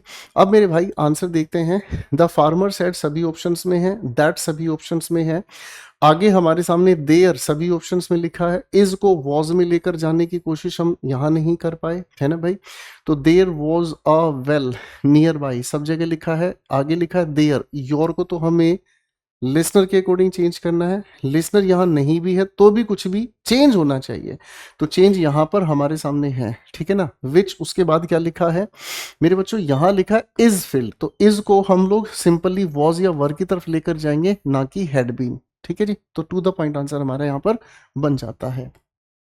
क्वेश्चन हमारे सामने आता है मेरे बच्चे, लिखा है द कंपनी सीईओ अनाउंस्ड, ठीक है जी, रिपोर्टिंग व पास्ट में है, यहां से पता चलता है असर्टिव स्टेटमेंट हमारे सामने है। आगे इसने कहा है we will not be able to meet the deadline for this quarter, इस क्वार्टर हम डेडलाइन को मीट नहीं कर पाएंगे। यहां पर बात समझ में आती है कि विल के साथ हमें बी को वुड के साथ बी की तरफ लेकर जाना होगा। यहां लिखा है दिस क्वार्टर, तो दिस को हमें दैट में चेंज करना होगा। Which is a great disappoint, इस लिखे हुए इज को वॉज में चेंज करना होगा, ठीक है। इस अस को भी हम लोगों को चेंज करना होगा, किसके अकॉर्डिंग, जिस अकॉर्डिंग हम यहाँ पर वी को चेंज करेंगे। आगे इसने कहा है मेरे लाजा बेटा, यहां पर भी वी को हम उसके अकॉर्डिंग चेंज करेंगे, जो पहला वी हमने चेंज किया, विल हैव टू वर्क, तो इस विल को हमें वुड की तरफ लेकर जाना होगा। एक काम कर लेते हैं, आरटीओ लगा के चलते हैं, या नेक्स्ट टाइम लिखा है ना, नेक्स्ट टाइम की जगह नेक्स्ट टाइम यहां पर भी है, यहाँ पर भी है, यहाँ पर भी है, और मेरे बेटा यहाँ पर भी है। थोड़ा रिवर्स में हम चलने का काम करते हैं, तो लिखे हुए सवाल में विल हैव टू वर्क को हमें वुड हैव टू वर्क में लेकर जाना है, इस ऑप्शन में तो यहाँ नहीं है, would have to work harder, ठीक है जी, कोई दिक्कत नहीं है। आगे हम इस लिखे हुए सवाल में देखने का काम करते हैं, तो यहाँ पर लिखा है would have to work harder, और यहाँ पर भी हमें लिखा हुआ would have to work harder. Sir बाकी के ऑप्शंस में सही लिखा हुआ है, इसने यहाँ पर मेरे दोस्तों सभी ऑप्शंस में दे लिखा है, तो इस दे का मतलब हमें समझ आया, कंजंक्शन के ठीक बाद भी हमारे सामने दे ही लिखा हुआ है ना मेरे बच्चे। अब यहाँ पर हमारे सामने शुरू से पढ़ते हैं, we will not be able to को हम चेंज करेंगे, they would not be able to, they would not be able to, they would not be able to. तीनों के तीनों ऑप्शंस में बात बिल्कुल सही जा रही है, ठीक है ना। टू मीट द डेडलाइन बिल्कुल ठीक लिखा है, फॉर दिस को आप दैट में चेंज यहां नहीं कर पाए हैं, तो ये ऑप्शन बाहर हो गया। फॉर दैट क्वार्टर दोनों जगह चल रहा है, which was a great disappointment, four के बाद क्या लिखा है, ऑल ऑफ देम, ठीक लिखा है them, but that they would have to work harder next time. अब इन दोनों के दोनों ऑप्शन में बाकी की सारी इंफॉर्मेशन जो चेंज होनी चाहिए थी वो यूं की हुई हैं। अब हमारे लिए चैलेंज क्या हो गया, हमारे लिए चेंज हमारे सामने हो गया है इस लिखे हुए छोटी सी बातचीत में। क्वेश्चन के अंदर लिखा था नेक्स्ट टाइम बिना किसी आर्टिकल के, यहाँ लिखा है क्या चीज, नेक्स्ट टाइम बिना किसी आर्टिकल के, यहाँ नेक्स्ट टाइम के साथ आर्टिकल द लिखा हुआ है। तो आप सभी भाइयों को ये बात बहुत अच्छे से पता है कि अगर मैं नेक्स्ट टाइम को इनडायरेक्ट स्पीच में लेकर जाता तो मुझे लिखना था द फॉलोइंग टाइम, यानी कि द तो इसके साथ इंसर्ट करना था ताकि वो उस पास्ट के स्पेसिफिक टाइम की तरफ लेकर जा सके। तो इसी वजह से इस वाले ऑप्शन को इतनी माइनर सी गलती की वजह से हमने हटाया और हमारे पास करेक्ट आंसर यहाँ पर डी बन जाता है, ठीक है ना जी। ऐसे क्वेश्चंस होते हैं जिन्हें हम कहते हैं मनमाने क्वेश्चन, जो एग्जामिनर अपने हिसाब से सेट करता है, आपको उनके अकॉर्डिंग सोचना पड़ता है। यहाँ आपकी वो क्लास वाली जिद नहीं चलती, और सर हम ये कर दें तो वो कर दें तो, सर आपको कुछ करना ही नहीं है, एग्जामिनर ने जो करना था कर दिया, आपको वहीं से बेस्ट आउट ऑफ वेस्ट चुनना है और आगे बढ़ना है, ठीक है जी। एक अच्छा सवाल आपके लिए हो गया है। आइए बच्चों क्वेश्चन देखते हैं, लिखा है द कैप्टन एक्सप्लेन्ड, है ना जी, ये एक्सप्लेन किया है, और दैट कंजंक्शन होने का मतलब ये लिखा हुआ सेंटेंस अपने आप में इनडायरेक्ट स्पीच में है। अब मेरे बच्चे सवाल के अंदर यहाँ पर लास्ट में लिखा है द प्रीवियस नाइट, सभी को चेंज कर कर इसने हर एक ऑप्शन में लास्ट नाइट लिखा है। अब आप लोग ये जानते हैं कि लास्ट नाइट अपने आप में कीवर्ड है पास्ट इंडेफिनिट का, तो मेरे बच्चे पास्ट इंडेफिनिट के अकॉर्डिंग हमें सेकंड फॉर्म ऑफ वर्ब पर आना चाहिए, सेकंड फॉर्म ऑफ वर्ब पर आना चाहिए, हम पहुंच गए। यहाँ सब जगह पर इसने वी लिखा है। अब पास्ट के साथ एक एक्शन जो हमें बताना है, वो पास्ट के साथ हमें पास्ट का ही रिलेटिव पास्ट बताना होगा, है ना जी। हम जो ट्रेवल करने का काम कर रहे हैं पिछले 3 दिन से कर रहे हैं, पास्ट में कर रहे हैं, और हमने पिछली रात 3 दिन से तो हम ट्रैवल कर रहे हैं, ठीक है ना। यहाँ से शुरू हुआ है ट्रैवल करना, 3 दिन से हम ट्रैवल कर रहे हैं, और कल की रात को ही हम लोगों ने क्या देखा है भाई, एक तूफान भी देखा है। तो बेटा यहाँ पास्ट और यहाँ प्रेजेंट कोऑर्डिनेट नहीं कर पाएंगे हम, ठीक है जी। अब हमारे सामने ये लिखा है was selling for 3 weeks, since या फोर के साथ टाइम एलिमेंट बताया जाए तो सर सिंपल कॉन्टिन्यूस टेंस हम यूज नहीं कर पाते, तो हमारे पास एक ही ऑप्शन बचता है कि इसको हम पहले से ही पास्ट परफेक्ट कॉन्टिन्यूस में रखें और पास्ट इंडेफिनिट के साथ हुए इस तूफान को देखने की एक्टिविटी को कनेक्ट कर दें। क्वेश्चन हमें कहता है the captain said comma inverted commas begin we have been sailing in these. देखो जो चेंज करने वाले पॉइंट्स है वो क्या है, वी को हम चेंज करेंगे, हैव बीन को हम चेंज करेंगे, दीज को भी हम चेंज करेंगे फॉर 2 days। सिंस 4 के साथ टाइम का है तो परफेक्ट कंटिन्यूस सही जा रहा है। एंड वी एक्सपेक्ट, हम इस वी को चेंज करेंगे, फिर से एक्सपेक्ट V1 है तो V2 में हम इसको लेकर जाएंगे। That the storm which is now, sir इस को हम चेंज करेंगे, नाउ को हम चेंज करेंगे ऑन द होराइजन। विल के साथ लिखे हिट को भी हम चेंज करेंगे अस इन अ फ्यू आवर्स। तो कोई बात नहीं, इसको हम चेंज कर लेते हैं। चेंज करने पर हम लोग लेकर जाएंगे, तो यहाँ तो इसने मेरे भाई और टेंस ही चेंज नहीं किया कहीं पर भी, है ना जी। यहाँ पर इस मेरे भाई ने क्या किया हुआ है ना, देखो ये लिखा हुआ है वुड हिट, विल हिट को वुड हिट में चेंज कर दिया है, वॉज के साथ देन चेंज कर दिया है, एक्सपेक्ट को एक्सपेक्टेड में चेंज कर दिया है ना। आगे की बातचीत को अगर हम देखते हैं तो दीज को इसने दोज में चेंज कर दिया है, हैव बीन को हैड बीन में चेंज कर दिया। सारी बातें सेटिस्फाई हो रही हैं यहाँ पर। अब मेरे बाबू इसको देख लेते हैं एक बार, ये क्या कह रहा है।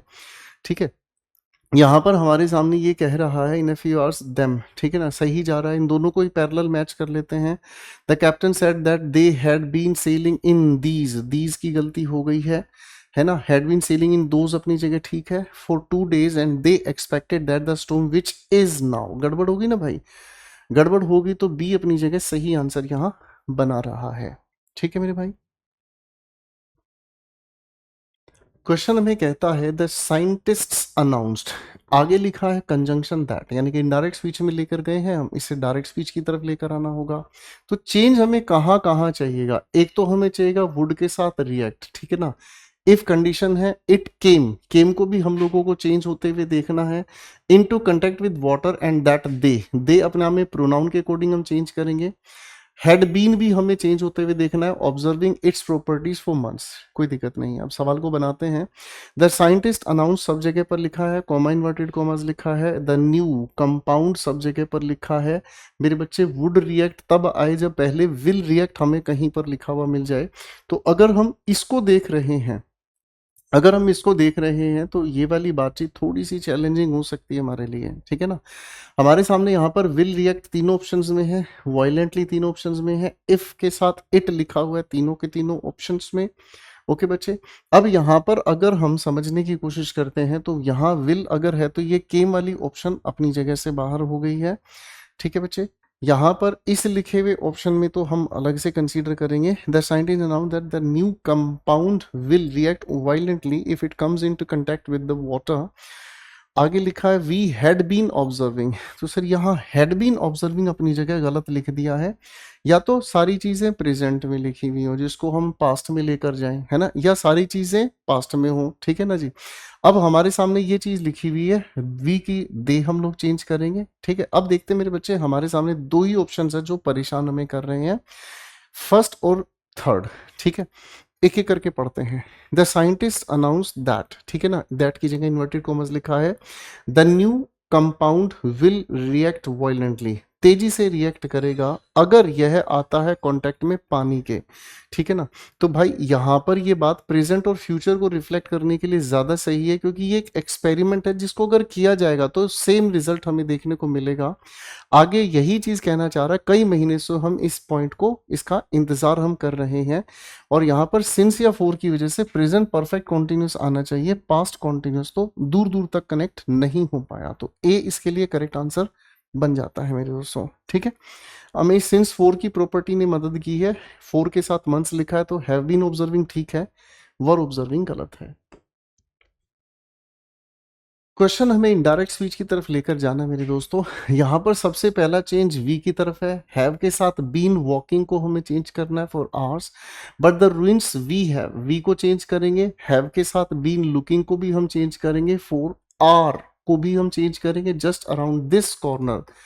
ठीक है ना, यानी कि हम कई घंटों से चल रहे हैं लेकिन जो अवशेष हम जिनको ढूंढ रहे हैं वो हमारे आसपास इसी कोने में है, एंड वी फिर से चेंज करेंगे, will be there in a few minutes, कुछ ही मिनटों में हम वहां पहुंच जाएंगे। अब मेरे नन्हे बच्चों हमें आरटीओ लगाना ज़्यादा आसान नज़र आ रहा है। रिवर्स में क्वेश्चन को उड़ाएंगे तो इस विल बी को वुड बी में हमें चेंज करना है। यहाँ वुड बी है, यहाँ विल बी है, हटाओ, यहाँ विल बी है, हटाओ। दो ऑप्शंस तो हमारे हट ही गए हैं। वी को हटाकर मेरे भाइयों इसने भी दे किया है और इसने भी दे किया, तो इस पे कोई लड़ाई हमारे सामने नहीं होती। दिस कॉर्नर को अगर हम चेंज करते हैं तो दैट कॉर्नर यहाँ लिखा है बाबू, दैट कॉर्नर यहाँ लिखा है ना। अब हम देखते हैं तो यहाँ पर लिखा है आर, आर की जगह में वर देखने को मिला है, यहाँ पर भी हमें वर देखने को मिला, दोनों सही ठीक से काम कर रहे हैं। अब हम देखेंगे वी हैव बीन, तो हैड बीन हमें लिखा हुआ चाहिए, यहाँ हैड बीन हमारे सामने नहीं है, हैड बीन इस वाले पार्ट में है, तो फिर ए वाला ऑप्शन हमारे लिए सही बन जाता है। ठीक है बच्चों, देखने में क्वेश्चन मुश्किल था पर बात ऐसी है नहीं। क्वेश्चन हमारे सामने आया है, द प्रोफेसर एक्सप्लेन्ड, पास्ट में है हमारी रिपोर्टिंग वर्ब, दैट कंजंक्शन यानी कि इसको हमें डायरेक्ट स्पीच में लेकर आना है मेरे दोस्तों। The professor explain that although the theory, अब देखेंगे हम क्या क्या चेंज हमें करने हैं। हैड बीन को हम लोगों को चेंज करना है हैज बीन या हैव बीन कंस्ट्रक्टेड में, कंसीडर्ड में। आगे यहाँ लिखा है न्यू फाइंडिंग्स नाउ, देखो सवाल के अंदर क्या है, नाउ लिखा है, ये हमारे लिए एक नया चैलेंज सामने आ गया है।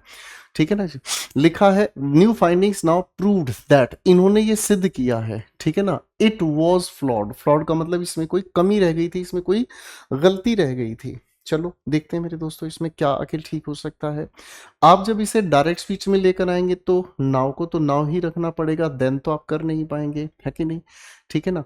अब यहाँ पर इन तीनों ऑप्शंस में नाउ को इसने एज इट इज छोड़ दिया है, कोई बात नहीं, हम इसको देख लेते हैं आगे क्या कहता है। ठीक है, although the theory had been, sir हमें इसे प्रेजेंट में लाना होगा। वॉज कंसीडर्ड, सर हम इसको नहीं लेकर आ पाएंगे, प्रेजेंट से लेकर चलेंगे। Although the theory has been considered correct for centuries, ठीक है ना।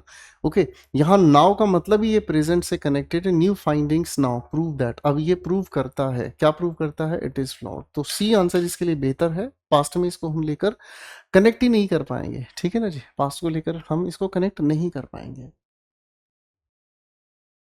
क्वेश्चन हमें कहता है मेरे बच्चे, द हिस्टोरियन एजर्टेड, एजर्ट का मतलब होता है किसी भी चीज को कॉन्फिडेंस से कह देना। एक सर यहाँ पर कंजंक्शन के लिए दैट लिखा है। आगे लिखा the rinse were much older then, है ना, बहुत ही ज्यादा पुराने थे। ठीक है, प्रीवियसली थॉट, जैसे पहले सोचा गया उससे भी ज्यादा ये पुराने थे। And new research has been continuously proving, और जो नई रिसर्च है वो लगातार प्रूव कर रही है इसी बात को कई वर्षों से। ठीक है ना जी। अब मेरे भाई यहाँ पर अगर हम समझने की कोशिश करेंगे तो वर तो चला देंगे हम, ठीक है ना, वर तो हम चला देंगे, लेकिन हैज बीन के साथ इसको कैसे कनेक्ट करेंगे, तो बातें दोनों अलग हो गई है ना, कि र्यून्स जो है वो बहुत ज्यादा पुराने थे और नई रिसर्च इस बात को सिद्ध कर रही है, दोनों को कनेक्ट नहीं कर पा रहे हैं हम। ठीक है ना, क्वेश्चन के सेकंड ऑप्शन को देखते हैं तो यहाँ पर लिखा है हमारे सामने आर, आर को उठा के वर पे ले जाओ, ठीक जा रहा है। हैज बीन को उठाकर हैड बीन में चेंज कर दो, ठीक जा रहा है, इसमें हमें कोई भी दिक्कत नहीं है, दोनों के दोनों कोरस्पोंडिंग चेंजेस हैं। द रुइंस आर मच, यहाँ पर फिर वही गड़बड़, यहाँ हमने इस पास्ट की वजह से डिस्कार्ड किया था, यहाँ ये जो है प्रेजेंट में कर दिया, ये पास्ट में कर दिया।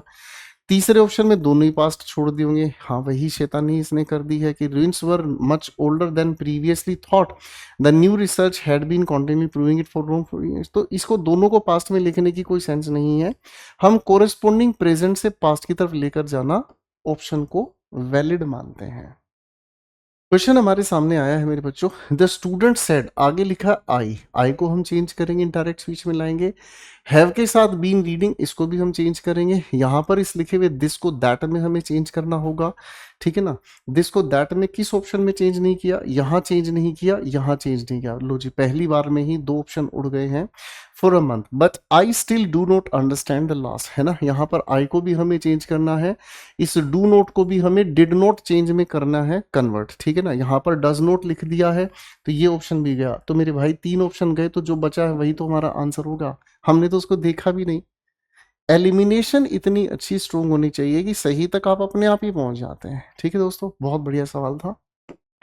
क्वेश्चन हमारे सामने आता है मेरे भाई, लिखा है द स्टूडेंट टोल्ड, टोल्ड को देखकर समझ आ गया इनडायरेक्ट स्पीच है, दैट कंजंक्शन इसको कंफर्म करता है। अब इस लिखे हुए सेंटेंस को जब हम डायरेक्ट स्पीच में देखते हैं तो हमें असर्टिव फॉर्मेट में ये लिखना होगा। अब यहाँ क्या क्या चेंज हो सकता है, पहला चेंज ही को देखेंगे, हेड टू को हम देखेंगे। यहां पर ये जो गो लिखा है इससे रिलेटेड अगर कोई पॉइंट हमें मिल जाए कम या गो का, तो हम उस पर भी एक बार दिमाग लगा लेंगे, है ना। दैट डे का मतलब टुडे है। हम मेरे भाई टुडे कौन कौन से ऑप्शन में नहीं है, टुडे इस ऑप्शन में नहीं है, बाकी सब जगह हम लोगों को मेरे भाई क्या लिखा हुआ मिल रहा है, टुडे। गो की बात हर जगह गो चुपचाप ही लिखा हुआ है, तो इस पर भी कोई लड़ाई नहीं बची हमारे पास। आगे लिखा है बिकॉज ही किसके अकॉर्डिंग, स्टूडेंट के अकॉर्डिंग चेंज हुआ है। He had been feeling well, तो इस हैड बीन फीलिंग अनवेल को लेकर भी हमें देखना होगा सिंस द डे बिफोर। अब मेरे बच्चे द डे बिफोर को अगर डायरेक्ट स्पीच में हम लेकर जाते हैं तो उसके लिए हमें येस्टरडे की जरूरत पड़ती है। यहां पर येस्टरडे है, यहां पर हमारे सामने इस वाले ऑप्शन में येस्टरडे है, ठीक है जी, ये भी बात समझ में आ गई। अब आगे हमारे सामने क्या कहता है भाई, आगे हमने ध्यान से देखा यहाँ हिज पेरेंट्स है, तो सर वो स्टूडेंट अपने ही पेरेंट्स के बारे में बात करेगा, यानी कि यहाँ पर भी हमारे सामने माई पेरेंट्स ठीक लिखा है भाई, ठीक है ना। आगे लिखा हुआ है फोर के बाद मी, फोर के बाद इधर भी लिखा हुआ है मी और इधर भी लिखा है फोर के बाद मी, तो यानी कि यहाँ पर माई पेरेंट्स लिखा हुआ है वर वेटिंग फॉर मी, ये भी अपनी जगह सही लिखा है। सवाल के अंदर गड़बड़ यहाँ है, क्या चीज, वर के साथ लिखा हुआ है वेटिंग, तो डायरेक्ट स्पीच में इज एम आर हम लोगों को लिखा हुआ चाहिए। Is am are direct speech में कहाँ नहीं लिखा, ये हमारे सामने नहीं लिखा। थोड़ा ऊपर हम देखने का काम करते हैं, तो ऊपर हमारे सामने यहाँ पर लिखा है वर, यहाँ पर भी नहीं लिखा, यहाँ पर हमारे सामने लिखा है, तो आंसर यहाँ बन जाता है। अब इस क्वेश्चन के अंदर लड़ाई किस बात की है, आंसर की के अंदर बहुत अच्छा मजाक किया गया। कैसे मजाक किया गया मैं आपको समझाता हूं। देखिए मेरे बच्चों, आपको ध्यान से देखने पर एक चीज समझने की कोशिश करनी होगी। I have to go home today, today के अकॉर्डिंग हैव टू अपनी जगह वैलिड है ना। Was feeling unwell since yesterday, आपके सामने यहाँ पर जो सिंस लिखा हुआ है ना, इस सिंस को देखकर आपको महसूस होता है कि यहाँ परफेक्ट कॉन्टिन्यूअस टेंस आना चाहिए, और मैं भी इस बात से सहमत हूं। इसने यहाँ परफेक्ट कॉन्टिन्यूअस नहीं लिखा, ठीक है जी। आगे की बात को एक तरफ रख दो। अब इसका एग्जैक्ट चैलेंज करने वाला सर ये तो सेम ही है, नहीं होगा, है ना। इसको चैलेंज करने के लिए हम यहां पर चले गए। अब यहां देखो कितनी बड़ी मुसीबत सामने आके खड़ी हो गई। I have to go home today, मुझे आज घर जाना होगा, क्योंकि I had been feeling unwell since yesterday. तो आप यहां पर क्या मांगते हैं, हैड बीन फीलिंग होना चाहिए, नहीं, यहां होना चाहिए आई हैव बीन फीलिंग। मैं कल से आज भी महसूस कर रहा हूं अनवेल, ठीक महसूस नहीं कर रहा हूं, तो यहां पर परफेक्ट प्रेजेंट में होना चाहिए था। My parents were waiting for me, मेरे पेरेंट्स मेरे लिए इंतजार कर रहे थे। तो ये जो टाइमलाइन की गड़बड़ है ना, ये टाइमलाइन की गड़बड़ यहां पर पूरी तरीके से डिससेटिस्फैक्टरी है। कायदे से ये आंसर भी नहीं बनता, यहाँ I have been feeling unwell होना चाहिए था, पर मजबूरन हमें इसको आंसर मार्क करना पड़ा, इसी के अकॉर्डिंग आगे की सिचुएशंस को ठीक करना पड़ा। तो अब एसएससी इस तरीके के मजाकिया सवाल दे रही है जो क्लास के और बेसिक प्रिंसिपल्स की धज्जियां उड़ा रहे हैं, तो हमें संभल कर तैयारी करनी पड़ेगी। Best out of the waste choices mark करके आगे बढ़ना होगा। क्वेश्चन हमारे सामने आता है, the student said to the teacher what is the proper way to write a report when there is no details mentioned in the question. पहली बात तो ये देखो, इस क्वेश्चन के अंदर सब्जेक्ट वर्ब एग्रीमेंट की भी गलती है। कैसे, यहां पर देयर सेंटेंस का सब्जेक्ट नहीं है, इज किसके अकॉर्डिंग आना चाहिए, डिटेल्स के अकॉर्डिंग, तो प्लूरल के अकॉर्डिंग आर होना चाहिए। लेकिन एसएससी ऐसे खेले अब आपके सामने खेल गया है, क्योंकि सारे क्वेश्चंस देखने से समझ आ रहे हैं सारे के सारे एआई से बने हैं और इनके आंसर भी रैंडम एआई से ही मार्क किए गए हैं। पर आप लोग तैयारी कर रहे हैं, हर चीज को जानते हैं, तो सिस्टमैटिक तरीके से अपने लॉजिक लगाते हुए चलेंगे, ठीक है बाबू। यहां पर व्हाट के साथ इज लिखा है, वॉज हम लोगों को चाहिए, ठीक है भाई। अब यहां पर व्हाट तो कंजंक्शन है, वॉज यहां नहीं है, व्हाट तो कंजंक्शन है, वॉज इमीडिएट नहीं आना चाहिए था, सब्जेक्ट के बाद हेल्पिंग वर्ब चाहिए थे। व्हाट के ठीक बाद यहां पर हेड टू फिर से नहीं खोजोगी, तो व्हाट के बाद वॉज बीइंग, ये भी गलत हो गया। कर लो, क्या करोगे इस क्वेश्चन में, आप बताओ आप कर क्या लोगे। तो ऐसी सिचुएशन में हमें मजबूरन इज एम आर को वॉज वर की तरफ लेकर जाना होगा। बाकी सब ऑप्शंस को छोड़कर, ये तो कॉन्टिन्यूस हो गया ना, तो मजबूरन हम लोगों को किसको मार्क करना पड़ा, बी को मार्क करना पड़ा, ये वाली बात। तो होना क्या चाहिए था, what the proper way to write a report was, ठीक है ना। आगे हम देख लेते हैं, इस देयर इज को लेकर देयर वॉज कह दिया है, बाकी की बातचीत ठीक है। कुल मिलाकर स्ट्रक्चरली सारे ऑप्शंस गलत हैं। टेंस की अगर हम तालमेल बैठा के चलते तो मजबूरन हमें बी को मार्क करना पड़ता है। She said I am going to carry all the luggage alone as I did not call my friend to help me. ठीक है जी, डायरेक्ट स्पीच में लिखा मेरे बच्चे। यहाँ पर शी के अकॉर्डिंग हम आई को चेंज करेंगे। एम गोइंग टू को हम वॉज या वर के साथ गोइंग टू की तरफ लेकर जा रहे हैं, तो ये दोनों चॉइसेस हमारी कटती हैं। अब आगे हम देखने का काम करते हैं। To carry all the luggage alone as के बाद लिखा है शी। मेरे भाई यहाँ पर हमारे सामने लिखा did not call, past perfect की तरफ हमें लेकर जाना होगा। पास्ट परफेक्ट यहाँ तो नहीं है मेरे भाई, तो यहाँ हमारे सामने आंसर बैठ जाता है। ठीक है, तो ये बिल्कुल सीधा सीधा क्वेश्चन हमारे सामने है। Here we have the answer. Question हमारे सामने कहता है Seema said to Meera, inverted commas के आगे लिखा है क्वेश्चन वर्ड, यानी कि जब हम इनडायरेक्ट स्पीच में इसको लेके जाएंगे तो मेरे दोस्तों यहाँ कंजंक्शन के नाम पे हमें सिर्फ वाई चाहिएगा।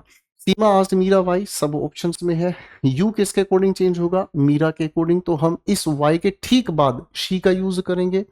आगे हमने देखा डिडंट के साथ इन्फॉर्म, तो बाबू पास्ट इंडेफिनिट क्वेश्चन में है, तो पास्ट परफेक्ट की तरफ हमें जाना होगा। अब पास्ट परफेक्ट की बात यहाँ तो वैलिड नहीं है, यहाँ हमारे सामने पास्ट परफेक्ट है, यहाँ हमारे सामने पास्ट परफेक्ट है, यहाँ भी हमारे सामने पास्ट परफेक्ट है।